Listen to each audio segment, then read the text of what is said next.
शाज़ेब अहमद। मैं हूँ महक असलम। जुम्मा मुबारक। और जब जुम्मा आता है तो हम इंतज़ार करते हैं वीकेंड का, क्योंकि हमें पता है कि जुम्मे के बाद तो बस छुट्टी आने वाली, हमने खूब रेस्ट करना जनाब। तो जनाब प्रोग्राम का आगाज़ करते हैं। सबसे पहले लीडिंग स्टोरीज हम आपको बताते हैं। हम कल गए एक ऐसे इलाके में जहाँ पर था ये राग लोगों का, ये था लोगों की बात थी कि वहाँ पर जनाब कोरोना नहीं है। वहाँ के शहरी ये कह रहे थे कि कोरोना से हमें कोई ख़तरा लाहक नहीं है। इंडोर होटल्स वहाँ खुले हुए हैं, वहाँ स्कूल्स खुले हुए हैं। ऐसा लग रहा था कि न्यूजीलैंड के बाद वो वही जगह है जहाँ कोरोना नहीं है। लेकिन इस वक्त जो तस्वीरी मनाजिर आप देख रहे हैं, आप तो तशवीश में मुब्तला हो गए होंगे जनाब कि न्यूजीलैंड में इतना गंद, इतना कूड़ा नहीं है। न्यूजीलैंड बिल्कुल नहीं है। ये पाकिस्तान के सबसे बड़े शहर कराची का एक इलाका लियारी, जहां पर हम ये कहते हैं कि बहुत ज्यादा टैलेंट मौजूद है फुटबॉल के हवाले से, बड़ी एक मुनफरिद पहचान है। और मैं वहाँ पे लोग गुस्से का इजहार कर रहे थे। वो यही कह रहे थे कि हम कोरोना से क्यों बचें, यहाँ पर जितनी गंदगी है, जितना गंदा पानी आ रहा है, जितना कूड़ा करकट है, हमें जरूरत ही नहीं किसी और बीमारी से बचने की। हमें इससे बड़ी बीमारियां लग जाती हैं और हम इतने अब इसके आदी हो चुके हैं। वो गलत नहीं थे, वो सही थे, वो सही बिल्कुल बिल्कुल सही कह रहे हैं। और वहां पर हमने ये भी देखा, जो हमने खुद विटनेस किया, कि वहां पर सब कुछ खुला है। वहां पर कोई होटल बंद नहीं है, वहां पर इंडोर डाइनिंग बंद नहीं है, वहां पर स्कूल्स भी बंद नहीं है। बच्चे स्कूल आ रहे हैं, टीचर स्कूल्स में मौजूद थे और मास्क का इस्तेमाल तो स्कूल्स के अंदर भी नहीं किया जा रहा था। इस पे हम तफसीलन प्रोग्राम में आगे चल के बात करेंगे। जरा लाहौर से भी खबर शामिल करते हैं। नौकरियों का झांसा देकर कभी ज्यादती की केसेस सामने आते हैं, कभी कोई और मामला सामने आता है। लाहौर के इलाके कहना में नौकरी का झांसा देकर मुबैशना तौर पर नौजवान का गुर्दा निकाल लिया गया। पुलिस ये कह रही है कि 20 साल के नौजवान, जिसकी शनाख्त बिलाल के नाम से हुई है, उसे जनरल अस्पताल में ड्राइवर की नौकरी का झांसा दिया गया और जब वो वहाँ पर पहुँचा तो उसका गुर्दा निकाला गया। तो हम कल भी ये बात कर रहे थे कि प्लीज़ अवेयर रहें। आपको कोई कॉल आती है या कोई भी कहता है कि आपको नौकरी मिल जाएगी, ऑन कॉल आपको इस चीज़ की एश्योरिटी दी जाती है, तो प्लीज़ इन बातों पर आप यकीन ना करें। पहले तहकीक करें, फिर कदम उठाएं। बिल्कुल। और कल हम यही बात कर रहे थे ख़वातीन के हवाले से कि जब जॉब्स के लिए आप जाते हैं तो पहले तहकीक ज़रूर कर लें कि आप कहाँ जा रहे हैं, किस कंपनी में जा रहे हैं, किससे बात करने जा रहे हैं। खैर उनके साथ ये हादसा हुआ। आगे बढ़ जाते हैं, थोड़ी सी क्रिकेट की बात कर लेते हैं। पाकिस्तान और न्यूजीलैंड के दरमियान पहला T20 आज खेला जाएगा और शादाब खान क़यादत करेंगे, जबकि दूसरी जानिब स्पीड स्टार मोहम्मद आमिर ने इंटरनेशनल क्रिकेट से रिटायरमेंट का ऐलान कर दिया है। ये है जो शायकीन क्रिकेट है उनके लिए तो बड़ी बुरी खबर है। हाँ, लेकिन कल जिस तरह से उन्होंने ऐलान किया और जिस तरह से हमने देखा कि जो तनाज़ा चल रहा था आमिर का, वो शरीफ जट हमारे जो नुमाइंदे हैं, उन्होंने जब उनका इंटरव्यू लिया और जो उन्होंने बयानात दिए वो बड़े मतलब तशवीशनाक थे। कि वो कहते कि मुझे प्रेशराइज़ किया जा रहा था और मेरी रिटायरमेंट के ऐलान के बाद ही तमाम तर मामला सेटल डाउन हुआ। और साथ ही साथ वकार यूनुस के हवाले से भी उन्होंने बात की, मिसबाह उल हक के हवाले से बात की। आपको याद होगा लास्ट डेज में हुआ ये कि ट्विटर पर इनसे शुएब ने सवाल पूछा था कि क्या इन्हें ड्रॉप किया गया, जिसपे इन्होंने कहा कि बेहतर जो है मिसबाह उल हक बता सकते हैं। और मिसबाह उल हक के ने जो वीडियो पैगाम दिया वो भी हमने आपको दिखाया था। एक और ख़बर ये है कि कोरोना के अलावा एक लहर ने पूरे पाकिस्तान को अपनी लपेट में लिया हुआ है। वो कौन सी लहर है जनाब? वो सर्दी की लहर है। सर्दी ने पाकिस्तान पर अब कब्जा कर लिया तकरीबन। जैसे हम डेली बात कर रहे होते हैं कि यार सर्दी बहुत है पाकिस्तान में, शाहजेब को बहुत ठंड लगती है। अगर हम जब मेकअप रूम में बैठे हो, वहाँ पर AC नहीं भी चल रहा होता, तो ये कहते हैं मुझे ठंड लग रही है, पता नहीं क्या हो रहा है। सारी अपनी बातें ना मेरे ऊपर डाल रही है, इसलिए हम आगे बढ़ जाते हैं, इनकी बातों को छोड़ते हैं। गलियात में तो पहाड़, दरख्त, मकानात, सब कुछ, हर चीज बर्फ में ढक चुकी है। कराची वालों के दांत भी बज रहे हैं और कराची में सर्दी की शिद्दत में इजाफा भी हो गया है। और सोशल मीडिया पे हम ये देख रहे हैं कि जो मीम्स हैं उसमें भी इसके साथ साथ इजाफा हो गया है। बड़ी मुख्तलिफ मीम्स बन रही हैं। कह रहे हैं जी कि ऐसा लग रहा है कि हम खुद तो कराची में हैं और हमारे हाथ पांव अंटार्कटिका में है। मतलब इतनी भी सर्दी नहीं है भैया कराची में। हाँ, अगर हम बात करें कोयटा की, हम बात करें इस्लामाबाद की, तो वहाँ पर वाकई ऐसा कि वहाँ पे बहुत जो नदर्न एरियाज है वहाँ पर बर्फबारी बहुत ज्यादा हो रही है, वहाँ पे सर्दी वाकई बढ़ चुकी है। कोयटा की साइड बहुत बढ़ गई है। जब कहते हैं ना सर्दी आती है तो ज्यादा सर्दी आती है, कुछ ऐसा ही बिलावल साहब ने भी बोला था ना, गर्मी आती है ज्यादा गर्मी आती है। तो जनाब जब तवज्जो नहीं दी जाती तो होता ये है कि ज्यादा वहां पर गंद, मिसमैनेजमेंट और वहां के लोगों के मसाइल ज्यादा होते हैं और वो मसाइलिस्तान बन जाता है। जब आप ज्यादा दावे करते हैं, ज्यादा बातें करते हैं, तो फिर क्या होता है, अवाम की उम्मीदें भी आपसे ज्यादा जुड़ जाती हैं। लेकिन जब आप काम नहीं करते तो फिर अवाम को गुस्सा भी ज्यादा आता है। कचरे के ढेर, कूड़े के अंबार और उबलते गटर, हम मंजर कशी करें इस वक्त कराची के इलाके लियारी की, जहां के रिहायशियों के मुताबिक उन्हें कोरोना का कोई खौफ नहीं है, इसलिए क्योंकि वो तो पहले गंदगी में रह रहे हैं, वो पहले जहर खा रहे हैं। काला गंदा पानी उनके मोटर चलाने से नलकों में आता है। जब वो ऐसा पानी पीने पे मजबूर है तो जी शुर इंसान यही सोचेगा कि भाई जब ये ऐसी चीजें खा पी रहे हैं तो इन्हें कोरोना ने क्या बिगाड़ सकता है। और हम वहां गए, मैं वहां पहुंचे, हमारी टीम वहां पर पहुंची, हमने लोगों से बात करने की कोशिश की। हम ये जानना चाह रहे थे कि वहां के लोग क्या सोचते हैं कोरोना के बारे में। ज्यादातर लोग ये मानने को तैयार ही नहीं थे कि कोरोना नाम की कोई शय दुनिया में है। वो मतलब उन्होंने बिल्कुल इसको मानने से इनकार कर दिया। नहीं है ना। और सबसे मजे की बात कि वहाँ होटल्स खुले हैं, वहां पर हम देख रहे थे कि जो सैलून्स है वो खुले हुए हैं, वहां पर बच्चे स्कूल जा रहे हैं। और सबसे मजे की चीज क्या थी कि वहां पर बच्चे स्कूल जा रहे हैं घर के कपड़ों में कि कोई उन्हें पहचान ले भैया कौन से फौजी हैं, ये कौन से ऐसे मुजाहिद है जिन्हें आप इतनी मुश्किल में बुला रहे हैं। मामूल के मुताबिक वहाँ सब कुछ खुल रहा है, दुकानें, इंडोर होटल्स, लोगों का बैठना, मिल बैठ के खाना, हर चीज चल रही है। कोई SOPs नहीं है वहां पर, कोई रोकने टोकने वाला नहीं है। अगर वहाँ के दीगर मसाइल की हम बात कर लें तो वहाँ पर कचरा है, वहाँ पर गटर उबल रहे हैं, वहाँ पर गंदगी के अंबार हैं, लेकिन इसी अंबार में लोग दुकानदारी भी कर रहे हैं, खा पी भी रहे हैं, डीलिंग्स भी हो रही हैं, घूम फिर भी रहे हैं। और वही बात है ना, जब आप गंदगी में रहेंगे, वो कहते हैं मिसाल है कि जब कोयले में रहेंगे तो काले होने से आपने क्या डरना, जब आप गंदगी में रहेंगे तो कोरोना हो, कैंसर हो या खुदा ना खासा कोई दीगर बीमारी हो, उससे फिर उन्हें क्या डर है। हम जितना बयान कर सकते थे हमने किया, लेकिन हमारी बातें क्या हुई वहां पर ये आपको दिखाते हैं, ये आपको सुनवाते हैं। तो जनाब इस वक्त हम है लियारी में। कराची का इलाका लियारी बड़ा मशहूर है मुख्तलिफ चीजों की वजह से। मेरे अकब में आपको चील चौक नजर आ रहा होगा। मैं और शाहजेब गुजर रहे थे, हमने देखा कि यहाँ पर अवाम बगैर मास्क के है, कोई SOPs नहीं था। मैंने ये सोचा गाड़ी यहीं रुकवाते हैं, यहाँ पर अंदर जाते हैं, लोगों का हाल जानते हैं कि बाहर से ये मनाजिर है तो लियारी के अंदर क्या हाल होगा। लियारी के लोग क्या कोरोना को मान रहे हैं या वो ये कह रहे हैं कि लियारी कोरोना से पाक है। बिल्कुल महक। और जब हमने एम्प्रेस मार्केट विजिट की थी, मुझे याद है कि वहाँ पर हमारी एक लियारी की खातून से मुलाकात हुई थी जिनके ये अल्फाज थे कि हमारे इलाके में अगर हम जहर भी पी लें तो हमें क्या फ़र्क पड़ना है, कोरोना से हम तो जहर से नहीं मरते। तो उस बात को सुनने के बाद हमें ये एहसास हुआ कि हमें लियारी को विजिट करना चाहिए, देखना चाहिए कि लियारी के अंदर क्या हालात है। क्या वाकई जैसे वो खातून कह रही थी यहाँ पे गंदगी के ढेर हैं, गटर उबल रहे हैं, गंदा पानी आ रहा है या नहीं आ रहा, सड़कें टूटी हुई हैं, ये जानने के लिए हम पहुंचे लियारी। यहाँ पर लोगों से ही बात करेंगे, ये भी देखने की कोशिश करेंगे कि क्या SOPs फॉलो हो रहे हैं। लेकिन मेरा ख्याल है महक कि जो हाल है इस वक्त लियारी का, SOPs तो दूर तक फॉलो नहीं हो रहे होंगे। मैं यही बात कर रही हूँ कि अभी हमें बाहर से ही नजर आ रहा है। जब हम अंदर जाएंगे लियारी के अंदर, यहाँ की गलियाँ, यहाँ की दुकानें, यहाँ के लोगों से बात करेंगे तो हमें हकीकत वाज़े हो जाएगी। वो खातून जो एम्प्रेस मार्केट में ये कह रही थी कि हम जहर भी पी लें हमें कुछ नहीं होता, तो कोरोना ने हमें क्या कहना है? क्या वाकई ऐसी मेंटालिटी है? जैसा कि शाहजेब जिक्र करे, बहुत सारे सवाल मेरे जहन में भी हैं और क्या वो हकीकत है या नहीं है ये हम जानने के लिए चलते हैं लियारी बाजारों के अंदर। कोरोना का खौफ है आपको?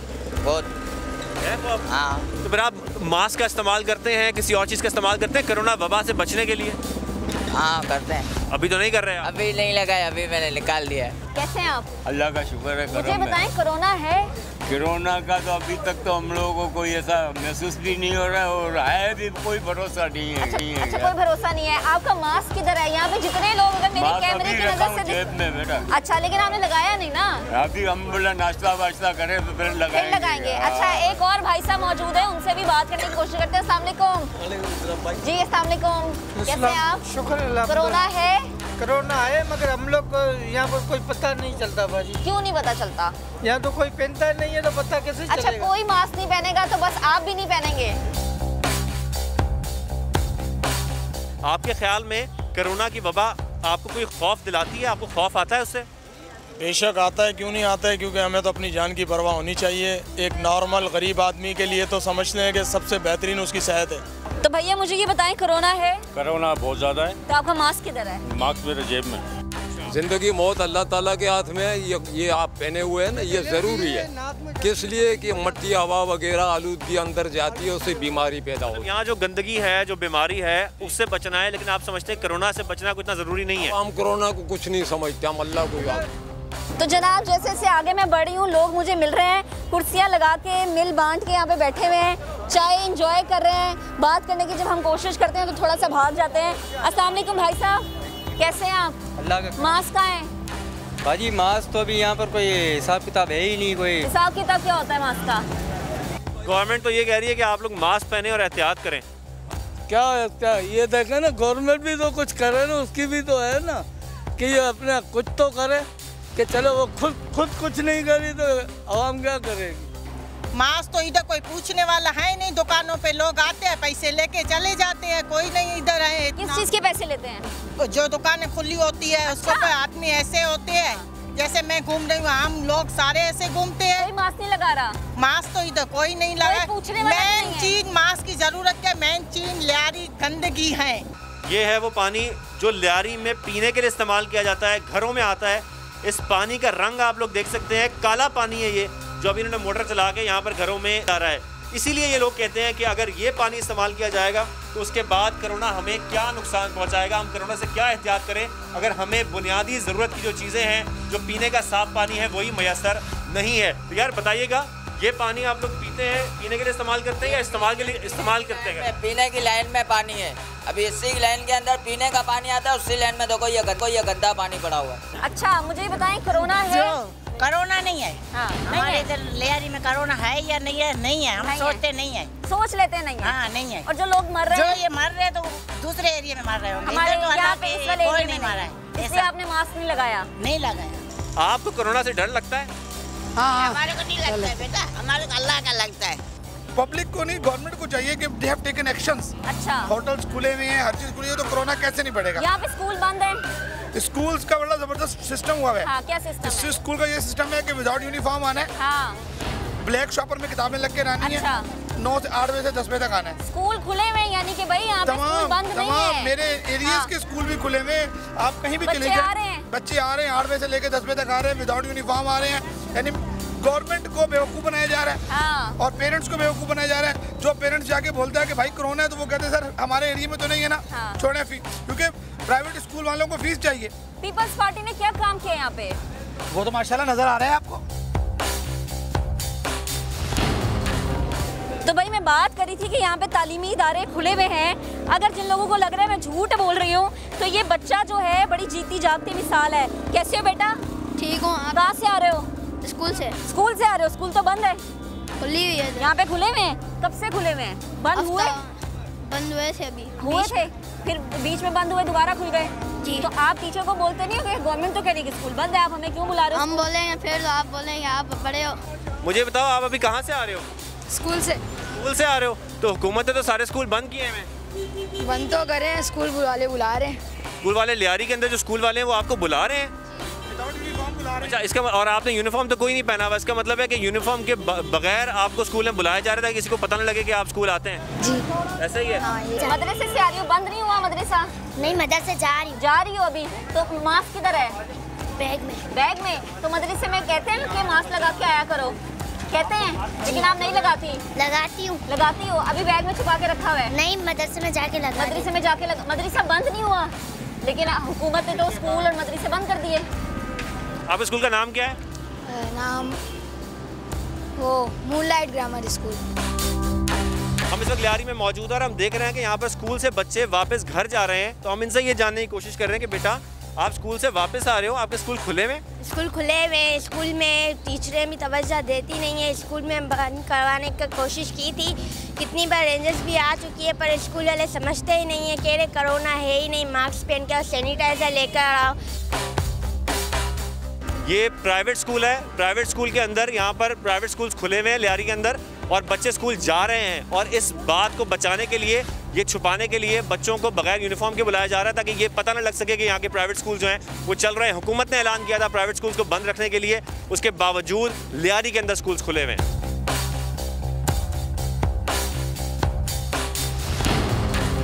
आपकी रिसेप्शन है, तो स्कूल तो हुकूमत ने बंद किए हुए, आपने प्राइवेट स्कूल खोला? प्राइवेट स्कूल इसलिए खुला हुआ है क्योंकि वो बंद है, वैसे तो बंद है।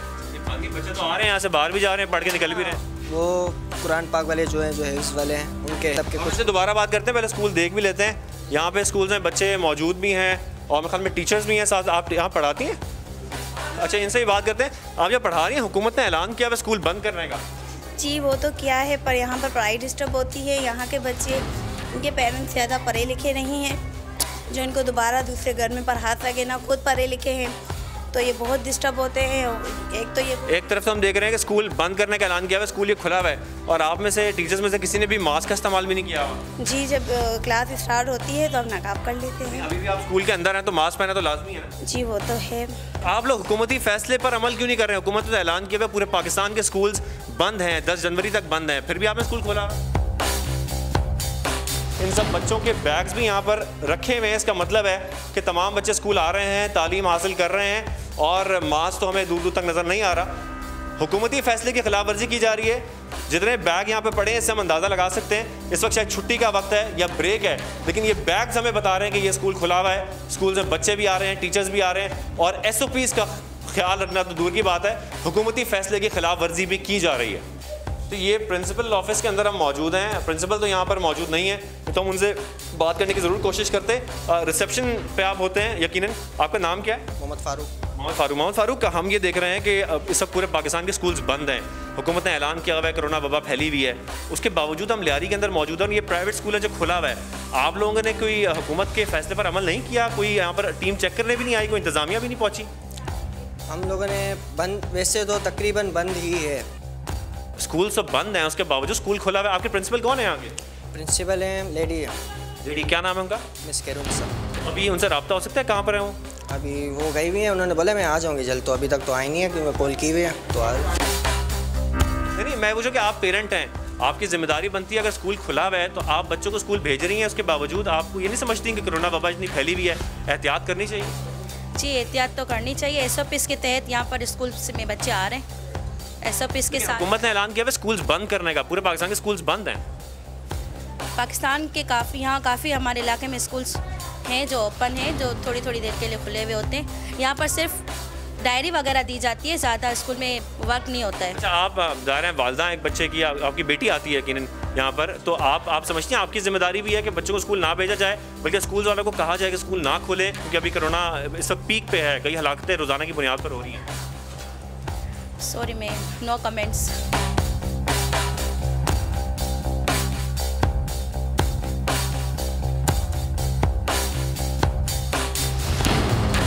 हमने मनाज़िर दिखाए महक लियारी के अंदर के बाज़ारों के वहाँ पर क्या सूरत हाल है। SOPs फॉलो करना तो दूर की बात है, वहाँ पर गंदगी के ढेर, उबलते गटर, गंदा पानी जो वहाँ पर घरों में इस्तेमाल होता है वो काला पानी था, बदबूदार पानी था। और यहाँ तक कि हमने ये भी देखा कि हुकूमती ऐलानात के बावजूद जो प्राइवेट स्कूल्स हैं वो लियारी के अंदर खुले हुए हैं, वहाँ पर बच्चे आ रहे हैं, टीचर्स आ रहे हैं, पढ़ाई जारी है। हुकूमती फैसलों की खुल्लम खुल्ला खिलाफ वर्जी महक की जा रही है। बिल्कुल, और मैं ये देख के हैरान थी कि लियारी जो कि एक टाइम तक पीपल्स पार्टी का गढ़ रहा, काम सिफर है। जैसा कि शाहजेब भी जिक्र कर रहे हैं कि स्कूल खुले हैं, हमने बच्चों से भी बात की, उनसे जानने की कोशिश की। उन्होंने कहा जी कि हमें ये कहा जाता है कि आप घर के कपड़े पहन के आ जाए ताकि आप लोग पहचाने ना जाए। खुदारा ये कौन से SOPs है, ये कौन सी बातें, ये कौन सी पॉलिसीज है जो कि सिर्फ एक महदूद तबके के लिए, एक मखसूस इलाके के लिए बनाई गई है? बिल्कुल सही कह रही हैं आप। और जब हमने उनकी बात सुनी थी, जो खातून हमें कह रही थी कि यहाँ का जितना गंदा पानी है हम जहर भी पी लें तो हमें कोई फर्क नहीं पड़ता, इसी को मद्देनजर रखते हुए, सही कह रही थी, मद्देनजर रखते हुए हमने देखा कि यहाँ पर जो गंदे हालात हैं उसमें इनको कोरोना से क्या फर्क पड़ना है? कोई फर्क नहीं पड़ेगा ना, क्योंकि इन्होंने कहा यहाँ पे गंदा पानी है, गटर है, कूड़ा है। ऐसे में कोरोना हमें कुछ नहीं कह रहा क्योंकि वो खुद डर के भाग रहा है। ये मेंटेलिटी है यहाँ के लोगों की और ये इसलिए बनी है क्योंकि यहाँ पर काम सिफर हुआ है और यही वजह है कि वो SOPs मास्क तो दूर की बात है, वो कभी भी इस चीज को फॉलो नहीं करेंगे। तो जनाब लियारी की सूरत हाल ऐसी है कि जितनी इस पे बात की जाए कम है। वहाँ के लोगों का हक है कि उन्हें बुनियादी ज़रूरियात मिल सके। लियारी से मुंतखब रुकने सिंध असम्बली अब्दुल रशीद साहब हमारे साथ मौजूद हैं और इनसे बात करना इसलिए ज़रूरी है क्योंकि वहाँ के मसाइल को हाईलाइट करना ज़्यादा ज़रूरी है। वो भी कराची का हिस्सा है, वहाँ के लोग इंसान हैं। अब्दुल रशीद साहब, बेहद शुक्रिया आपके वक्त का। लोगों की सोच बन गई है, जो लियारी के रिहायशी हैं वो ये कह रहे हैं कि गंदगी है वहाँ पर, कूड़ा है वहाँ पर, उबलता पानी है गटर का वहाँ पर, तो हमें कोरोना क्या कह सकता है? वो उस चीज़ के आदी हैं, इसलिए कोरोना को वो सीरियस नहीं ले रहे। ये सोच कैसे बनी इनकी? अस्सलाम वालेकुम वरहमतुल्लाह। बहुत शुक्रिया, आपने इस प्रोग्राम के अंदर मेरा मौक़िफ़ भी लेने की कोशिश की है। मेरा ये पहली बात तो ये है कि लियारी के लोग जो कह रहे हैं वो बिल्कुल सच कह रहे हैं और हमेशा आवाम की आवाज़ जो है वो हकीकी आवाज़ ही होती है। लियारी के अंदर ये सारे मसाइल मौजूद हैं और उन मसाइल के साथ इस वक्त ये आजमाइश कोरोना की सूरत में जो मौजूद है वो भी अपनी जगह पर मौजूद है। कोरोना के मसाइल तो अभी 1 साल में शुरू हुए हैं, लेकिन लियारी के अंदर हेपेटाइटिस के अमराज बहुत बड़ी तादाद के अंदर है, यहाँ टीवी के मरीज़ बहुत बड़ी तादाद के अंदर हैं, यहाँ पर जो है वो मंशियात की वजह से HIV और बाकी मामलात बहुत ज़्यादा हैं। तो ये सारे मामलात और मराइज़ इनकी वजह से हलाकतें रूटीन में लियारी के अंदर मौजूद हैं। ये तो बहरहाल हुकूमत की ज़िम्मेदारी बनती है। और ये जो तल्ख जुमलों का तबादला आपकी रिपोर्ट्स के अंदर हो रहा था और लोगों की तरफ से रद्द अमल पे बात भी हो रही थी, तो मेरा ये ख़्याल है कि ये जो जिस मामलात को लियारी के लोग सफ़र कर रहे हैं वही मामलात उनकी ज़बान पर भी होते हैं, इनमें कसूर लियारी के लोगों का नहीं है। ये तो सारी ज़िम्मेदारी जो है वो हुकूमत और हुकूमती महकमों की बनती है कि वो इनको फैसिलिटेट भी करे और इनके लिए सहूलियात का एहतमाम भी करे। लेकिन आप तो MPA हैं, मैं आपसे यही जानना चाहता हूं कि वहां पर कोई सूबाई हुकूमत हमें छापे मारते नज़र नहीं आ रही, कोई विफाक की तरफ से कोई एक्शन नहीं लिया जा रहा, इंतजामिया वहां पर खामोश है, स्कूल्स खुले हुए हैं। आप नहीं समझते कि जैसा कि आप भी जिक्र कर रहे हैं कि दीगर बीमारियां भी वहां पर एग्जिस्ट करती हैं, लेकिन कोरोना वबा भी तो फैली हुई है और इससे भी हलाकतें हो सकती हैं, तो उनकी जानों को भी खतरा है, इस पर ध्यान नहीं देना चाहिए आपके ख्याल में? देखिए, मैं तो बराह रास्त कोविड के मुतासरीन में शामिल हूँ और जब पहली लेयर आई थी कोविड की तो मैं अप्रैल के महीने के अंदर ख़ुद कोविड का शिकार हुआ, कोरोना का, और मेरी फैमिली के 22 लोग इससे मुतासर हुए थे। अल्लाह ने करम किया कि हम इस वबा से निकल आए और मैं इसके डैमेजेस को बहुत अच्छी तरीके से जानता हूँ, क्योंकि अब तक 7-8 महीने के बाद इसको फेस भी कर रहा हूँ। ये बात अपनी जगह पर ठीक है कि एक मोहलिक मर्ज़ है और उसकी वजह से मसाइल बहुत ज़्यादा बढ़ जाते हैं, लेकिन लियारी की 80% लोग जो होते हैं वो डेली वेजेस पर काम करने वाले हैं। अच्छा। हुकूमती इक़दामात, एयर कंडीशनर रूम के अंदर एक सरकारी नोटिफिकेशन के ज़रिए SOPs और उसके बाद कुछ इक़दामात तय कर लिए जाते हैं, लेकिन अमली तौर पर ग्राउंड में बेबस बेयारो मददगार जो है वो आवाम को छोड़ दिया जाता है। और मैं ख़ुद पहले मरहले से अब तक कोई 19,000 घरों के अंदर जो है कोविड के दौरान जो है वो राशन अल-खिदमत वेलफेयर सोसाइटी के ताउन से जो है वो अपने अब्दुल रशीद साहब, कता कलामी की माजरत, आप बात करें घरों की, क्या आपने वहाँ पे राशन दिए, क्या वो घर लियारी के ही थे? पहली ये चीज़, क्योंकि लियारी के लोग तो कह रहे हैं कि हमें राशन तक नहीं मिला। दूसरी चीज़ ये, एक रुकने सिंध असम्बली के पास ऐसा क्या इख्तियार है, वो किस प्लेटफॉर्म पे जाके आवाज़ उठा सकता है? ठीक है, कुछ कर नहीं सकता, आवाज़ तो उठा सकता है। किस तरह से आपने आवाज़ उठाई लियारी के लोगों के मसाइल के लिए? देखिए, लियारी की नुमाइंदे की हैसियत से लगभग कोई 3 साल मुकम्मल हो रहे हैं। 40 साल में लियारी के लिए जितनी बात नहीं हुई, इन 3 सालों में मैंने सिंध असम्बली के प्लेटफॉर्म को इस्तेमाल किया। ये मेरे पास सिंध असम्बली का जो है वो बिज़नेस है, क़वाइद व ज़वाबित जिसमें इसके अंदर 12 इक़दामात हैं एक रुकन सूबाई असम्बली ने जिसको उठाने हैं। इन 12 के 12 क़वाइद के ऊपर मैंने बात की है। लियारी के मसाइल को हल करने के लिए जो स्कीमें दी जा सकती थी, उन स्कीमों को ADP बुक्स में, एनुअल डेवलपमेंट बुक्स में शामिल किया जा सकता था। इस वक्त मेरे इर्द गिर्द फ़ाइलों का एक बहुत बड़ा थप्पी मौजूद है कि जो लियारी के लोगों की मैंने कॉल अटेंशन पर, पॉइंट ऑफ ऑर्डर पर, रेजोल्यूशन के ज़रिए वहाँ पर बात की, मुलाकातें की महकमों से, मिनिस्टरों से मुलाकातें की, मंसूबों को ADP स्कीमों में शामिल किया, लेकिन हमारे निज़ाम के अंदर ट्रांसपेरेंसी है ही नहीं। हमारे निज़ाम के अंदर इस वक्त एक मुख्तार कार जो असिस्टेंट कमिश्नर का होता है, उस मुख्तार कार से लेकर के कैबिनेट में बैठे हुए अफराद तक और उनके बीच में उनके सहूलतकार जो एक पूरे कल्चर के तहत मौजूद हैं, वो किसी भी चीज़ को आवाम तक पहुंचने देना चाहते ही नहीं है। तो दुख है कि इस वक्त भी बहुत सारे जुड़ी हुई है। मैं एक और चीज़ आपसे जानना चाहूँगी, अभी लास्ट विजिट लियारी का आपने कब किया था? मैं लियारी के अंदर रहता हूँ और मेरी रूटीन ये है कि मेरा पब्लिक सेक्रेटेरिएट सुबह 7 बजे 9 बजे से खुलता है और बीच में 1 घंटे का शाम में वक्फा होता है और रात 12 बजे तक चलता है।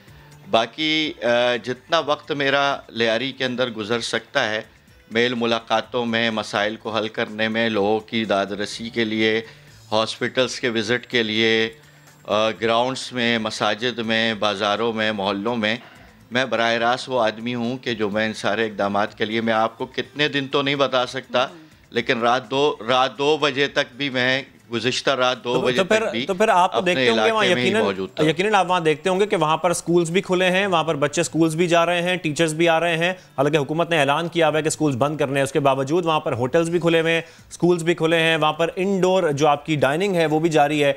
तो आप नहीं समझते कि कोई आवाज़ इस पर भी बुलंद करनी चाहिए कि कोरोना वायरस जो है वो फैलता जा रहा है? देखिए, मैं तो मुस्तकिल ये बात कर रहा हूँ कि ये एक मौलिक मर्ज़ है, इस पर एहतियात भी करनी चाहिए, इक़दामात भी उठाने चाहिए। लेकिन आप मुझे ये बताइए कि जिस लियारी को आप डिस्कस कर रहे हैं, सेंसस में यानी उसके ब्यूरो स्टैटिक्स में आप उसको 6.5 लाख गिनते हैं। उस इलाके के अंदर 18 लाख लोग रहते हैं, उनके लिए पीने का पानी नहीं है, रहने और सोने की जगह नहीं है। 2-2 कमरे के घरों के अंदर फ्लैट्स में 14-14, 15-15 अफराद रहते हैं। सोशल डिस्टेंस स्कूल तो छोड़ें, घरों में भी कायम नहीं हो सकता है। जहाँ पर जो है वो छोटी छोटी गलियाँ मौजूद हैं और गलियों में गुजरने के लिए रास्ता नहीं है, सैनिटरी का कोई सिस्टम मौजूद नहीं है, सफाई का कोई निज़ाम नहीं है। सिंध सॉलिड वेस्ट मैनेजमेंट अपना तमाशा दिखाता है। दूसरी तरफ हम इस कोरोना को सिर्फ स्कूलों में नाफिज करते हैं। मैं इसका हामी हूँ कि गवर्नमेंट के इक़दामात के ऊपर अमल दरामद होना चाहिए। रशीद साहब, ये सारे मसाइल तो हम दिखा रहे हैं, आपसे मैं जानना चाह रहे हैं कि इन मसाइल का हल क्या है, क्या करना होगा इस लियारी को ठीक करने के लिए? देखिए, मैं आपको ये मेरी बात मुकम्मल हो जाए, इन सारे मसाइल के साथ हमारा कोरोना सिर्फ स्कूलों के अंदर नाफिज है। यानी ड्यूअल स्टैंडर्ड्स जब होंगे हमारी सोसाइटी के अंदर, ड्यूअल स्टैंडर्ड्स होंगे हुकूमतों की तरफ से, तो उसके नतीजे में कोई भी काम, कोई भी इक़दाम नतीजा खेज नहीं हो सकता है। लियारी के अंदर छाबड़ी वाले के ऊपर तो पाबंदी है, लेकिन बोर्ड बेसन के होटल्स खुले हुए हैं। यानी जितने हाई राइज होटल्स बने हैं, जितने बड़े फूड स्ट्रीट्स हैं, देखिए मैं तो ये कह रहा हूँ, नहीं, मसला ये नहीं है। देखिए, आप मेरी बात मुकम्मल होने दीजिए। आपने मुझे यहाँ मेहमान बनाया है, दोहरे स्टैंडर्ड्स के साथ। देखें, यही लियारी के लोग हैं जो बोर्ड बेसन के होटल्स में जाकर के मजदूरी करते हैं। यही लियारी के लोग हैं जो क्लिफ्टन और डिफेंस की जो है वो रेस्ट हाउसों के अंदर जाकर के काम करते हैं। यही लियारी के लोग हैं कि शहर के मुख्तलिफ इदारों में जाकर के काम कर रहे हैं। और वही लियारी के लोग जब अपने एरिए के अंदर आते हैं तो हम उनको ये दर्ज देते हैं SOPs का, जो SOPs बाकी जगह पर फॉलो नहीं की जाती हैं। मसला यहाँ पर है कि जो आप स्कूल्स की बात कर रहे हैं, सरकारी दर्जगाहें तो हमारी सारी बंद है, प्राइवेट स्कूलों के अंदर भी 70% स्कूल्स बंद हैं। लेकिन कुछ स्कूल्स ऐसे ज़रूर होते हैं कि जो असर रसूख की वजह से खोले जाते हैं। और हमारा तालीमी निज़ाम इस वक्त तालीमी निज़ाम नहीं है, बल्कि एक माशी कारोबार है। और उस कारोबार के नतीजे में यहाँ पर जो स्कूल्स की फ़ीस हैं वो 1000 रुपये और 500 रुपये से लेकर के, और इसी तरह उनके टीचर्स की तनख्वाहें जो है वो 4000 और 3000 और 6000 रुपये हैं, और वो उससे अपने मामलात को चलाते हैं। मैं इसके हामी नहीं हूँ कि स्कूल खुलने चाहिए, लेकिन आप मुझे ये बताइए कि 1.5 साल से अगर कोई स्कूल के अंदर पढ़ाने वाला उस्ताद बेरोज़गार है, जिसके घर के अंदर, यानी हम यहाँ पर तो दर्ज देते हैं कि हमारी मिनिस्ट्रीज़ ये बता रही हैं कि IT को इस्तेमाल करना चाहिए और जो ऑनलाइन क्लासेस होनी चाहिए।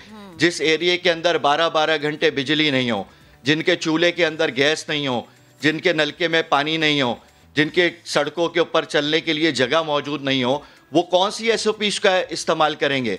यानी ये दर्स उस वक़्त अच्छा लगता है कि जब हुकूमत सहूलत फराम करे। यहाँ पर इंसान को जीने की बुनियादी सहूलत मुयस्सर नहीं है। हम सारी मसाजिद से, जुम्मों के दरसगाहों के अंदर, जुम्मों के खुतबों के अंदर, मैं ख़ुद ऑनलाइन इसके ऊपर बार बार इसके ऊपर बात करता हूँ, लेकिन मैं आपके प्लेटफॉर्म से, मीडिया के प्लेटफॉर्म से तो वो हक़ाइक़ बयान करूँगा ना कि हम एक तरफ कह रहे हैं SOPs पे अमल दरामद करें, यहाँ पर ऑनलाइन क्लासेस से बच्चा कैसे पढ़ेगा? मैं कोविड का मुतासिर रहा हूँ। मैं समझता हूँ कि इस कोरोना ने 15 साल पीछे कौम को छोड़ा है और मुतासिर होने वाले फ़र्द की उम्र में 15 साल का इजाफा कर दिया है। आप कौन से SOPs के ऊपर बात कर रहे हैं? यानी उन SOPs के ऊपर बात करने के लिए अवाम से सर्वे करने से बेहतर है कि कैबिनेट पे भारी भारी तनख्वाहों और अय्याशी रखने वाले वज़रा से बात की जाए, एडमिनिस्ट्रेटर से बात की जाए, DC और AC से बात की जाए।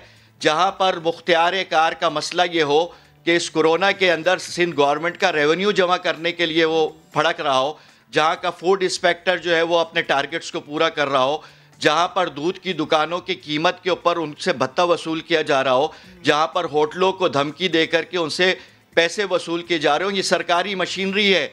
एक थानेदार से लेकर के डीसी डिप्टी कमिश्नर के अमले तक इस पूरे शहर के अंदर अगर कोई रुदाद रकम है तो वो सिर्फ करप्शन की रुदाद रकम है।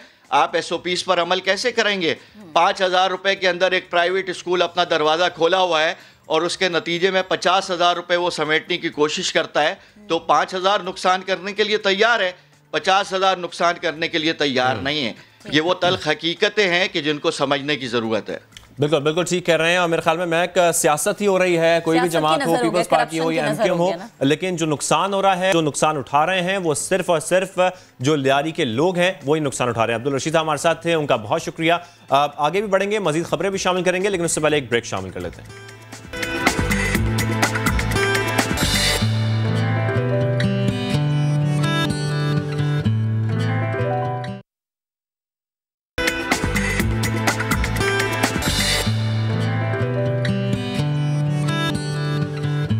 Welcome back. अब बच्चों के महक कुछ मुस्तकबिल की भी बात कर लेते हैं जो कि तारीख होता जा रहा है। और वो क्यों हो रहा है? क्योंकि लाहौर में हज़ारों अगवान बच्चे सिर्फ इसलिए कॉलेज और यूनिवर्सिटीज़ की दहलीज तक नहीं पहुंच पाते क्योंकि उनके पास कोई शनाख्ती दस्तावेज़ नहीं होती। पंजाब में बगैर बेफॉर्म दाखिला नहीं मिलता है। ज़ाहिर है हर यूनिवर्सिटी, कॉलेज और स्कूल जो है वो आपकी डॉक्यूमेंट्स मांगते हैं, आपकी बी फॉर्म मांगते हैं। और इस वजह से जो ये बच्चे हैं ये मजबूर हैं कि वो काम करने में मजबूर हो चुके हैं क्योंकि उनके पास कोई डॉक्यूमेंट्स है ही नहीं कि वो एडमिशन अगर पढ़ना चाहते भी हैं तो नहीं पढ़ सकते। उनके पास प्रॉपर डॉक्यूमेंट्स नहीं है जिसकी वजह से उनको एडमिशन्स भी नहीं मिलता और शायद कोई कबूल भी नहीं करता। और इसी चीज़ पर दानियल उमर ने लाहौर से रिपोर्ट भी तैयार की है, आपको हम दिखाते हैं।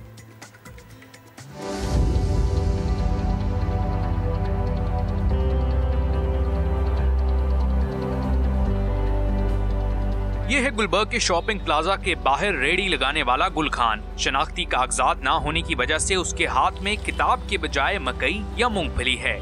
या कोई मुतबादिल दस्तावेज ना होने की वजह से गुल खान पाकिस्तान के किसी भी कॉलेज में दाखिला नहीं ले सकता। 2 साल हो गए यहाँ पर ये रेडी लगाते हुए और बाकी जो हमारे ID कार्ड का मसला है, मैट्रिक की है, उसके बाद हमें आगे एडमिशन नहीं मिल रहा है। उनका मेन वजह ये है कि हमारा ID कार्ड ब्लॉक्स हैं, ना हमारा बेफॉर्म बन रहा है ना ID कार्ड, जिसकी वजह से हमें कॉलेज में एडमिशन नहीं मिल रहा है। तो उसी वजह से हम इधर आके रेडी लगाते हैं, रोजी रोटी कमाते हैं, बस अब यही करते हैं। 1600 नूर खान की कहानी भी गुल खान जैसी है, लेकिन किस्मत ने उसके हाथ मूंगफली के बजाय कपड़ा थमा दिया है। इल्म उसकी किस्मत में भी नहीं। कुछ बनना चाहता हूँ, मुझे कॉलेज में दाखिला नहीं मिल रहा। मेरे आगे यही ख्वाहिश है कि पाक फौज में मैं जाऊँ। अब बेफाम ना होने की वजह से मेरी मजबूरी है, मैं इधर आ रहा हूँ, आगे नहीं पढ़ पा रहा। यही वजह है कि मैं इधर काम कर रहा हूँ। शहर में हजारों अफगान बच्चे इस कर्ब से गुजर रहे हैं और उनके वालिदैन भी बेबस दिखाई देते हैं। बच्चों की तादाद यहाँ पे सैकड़ों के हिसाब से है। जो अभी स्कूलों में जो दाखिल होने वो हज़ारों के हिसाब से है। जो स्कूलों में दाखिल होने नए दाखिले जो होने कई सैकड़ों के हिसाब से बच्चे जिनके दाखिले मैट्रिक के 9th के दाखिले नहीं गए, मदरसों में दाखिले उनके नहीं हो रहे और उन्हें जो है ना दाखिले ना जाने की वजह से उन्होंने मुख्तलिफ शोबों में काम करना पड़ रहा है। कोई कागज़ उठा रहा है, कोई आपने देखा चने बेच रहा है। कौम सड़कों के बजाय तालीम से बनाने की दावेदार हुकूमत के वजीर ने इन बच्चों की तालीम का जिम्मा उठाने से साफ इनकार कर दिया। फॉरेन ओरिजिन के लोग हैं तो ऑब्वियसली उनके पास सिटीजनशिप तो नहीं है, दुनिया के किसी मुल्क में भी नहीं जो है वो जाएंगे अगर इलीगली तो उनके साथ प्रॉब्लम होगी। इसमें मेरा नहीं समझता कि क्या हम करेंगे। जिन लोगों के पास कोई प्रूफ्स होते हैं उनको डेफिनेटली अकोमोडेट भी किया जाता है, उनके ID कार्ड्स भी चल रहे हैं। जिनके पास सबूत ही कोई नहीं उस पर कैसे मान लें। गुल खान हो, नूर या कोई और, मुतालबा सबका एक है कि किसी दस्तावेज के नाम पर इल्म का सिलसिला नहीं रुकना चाहिए।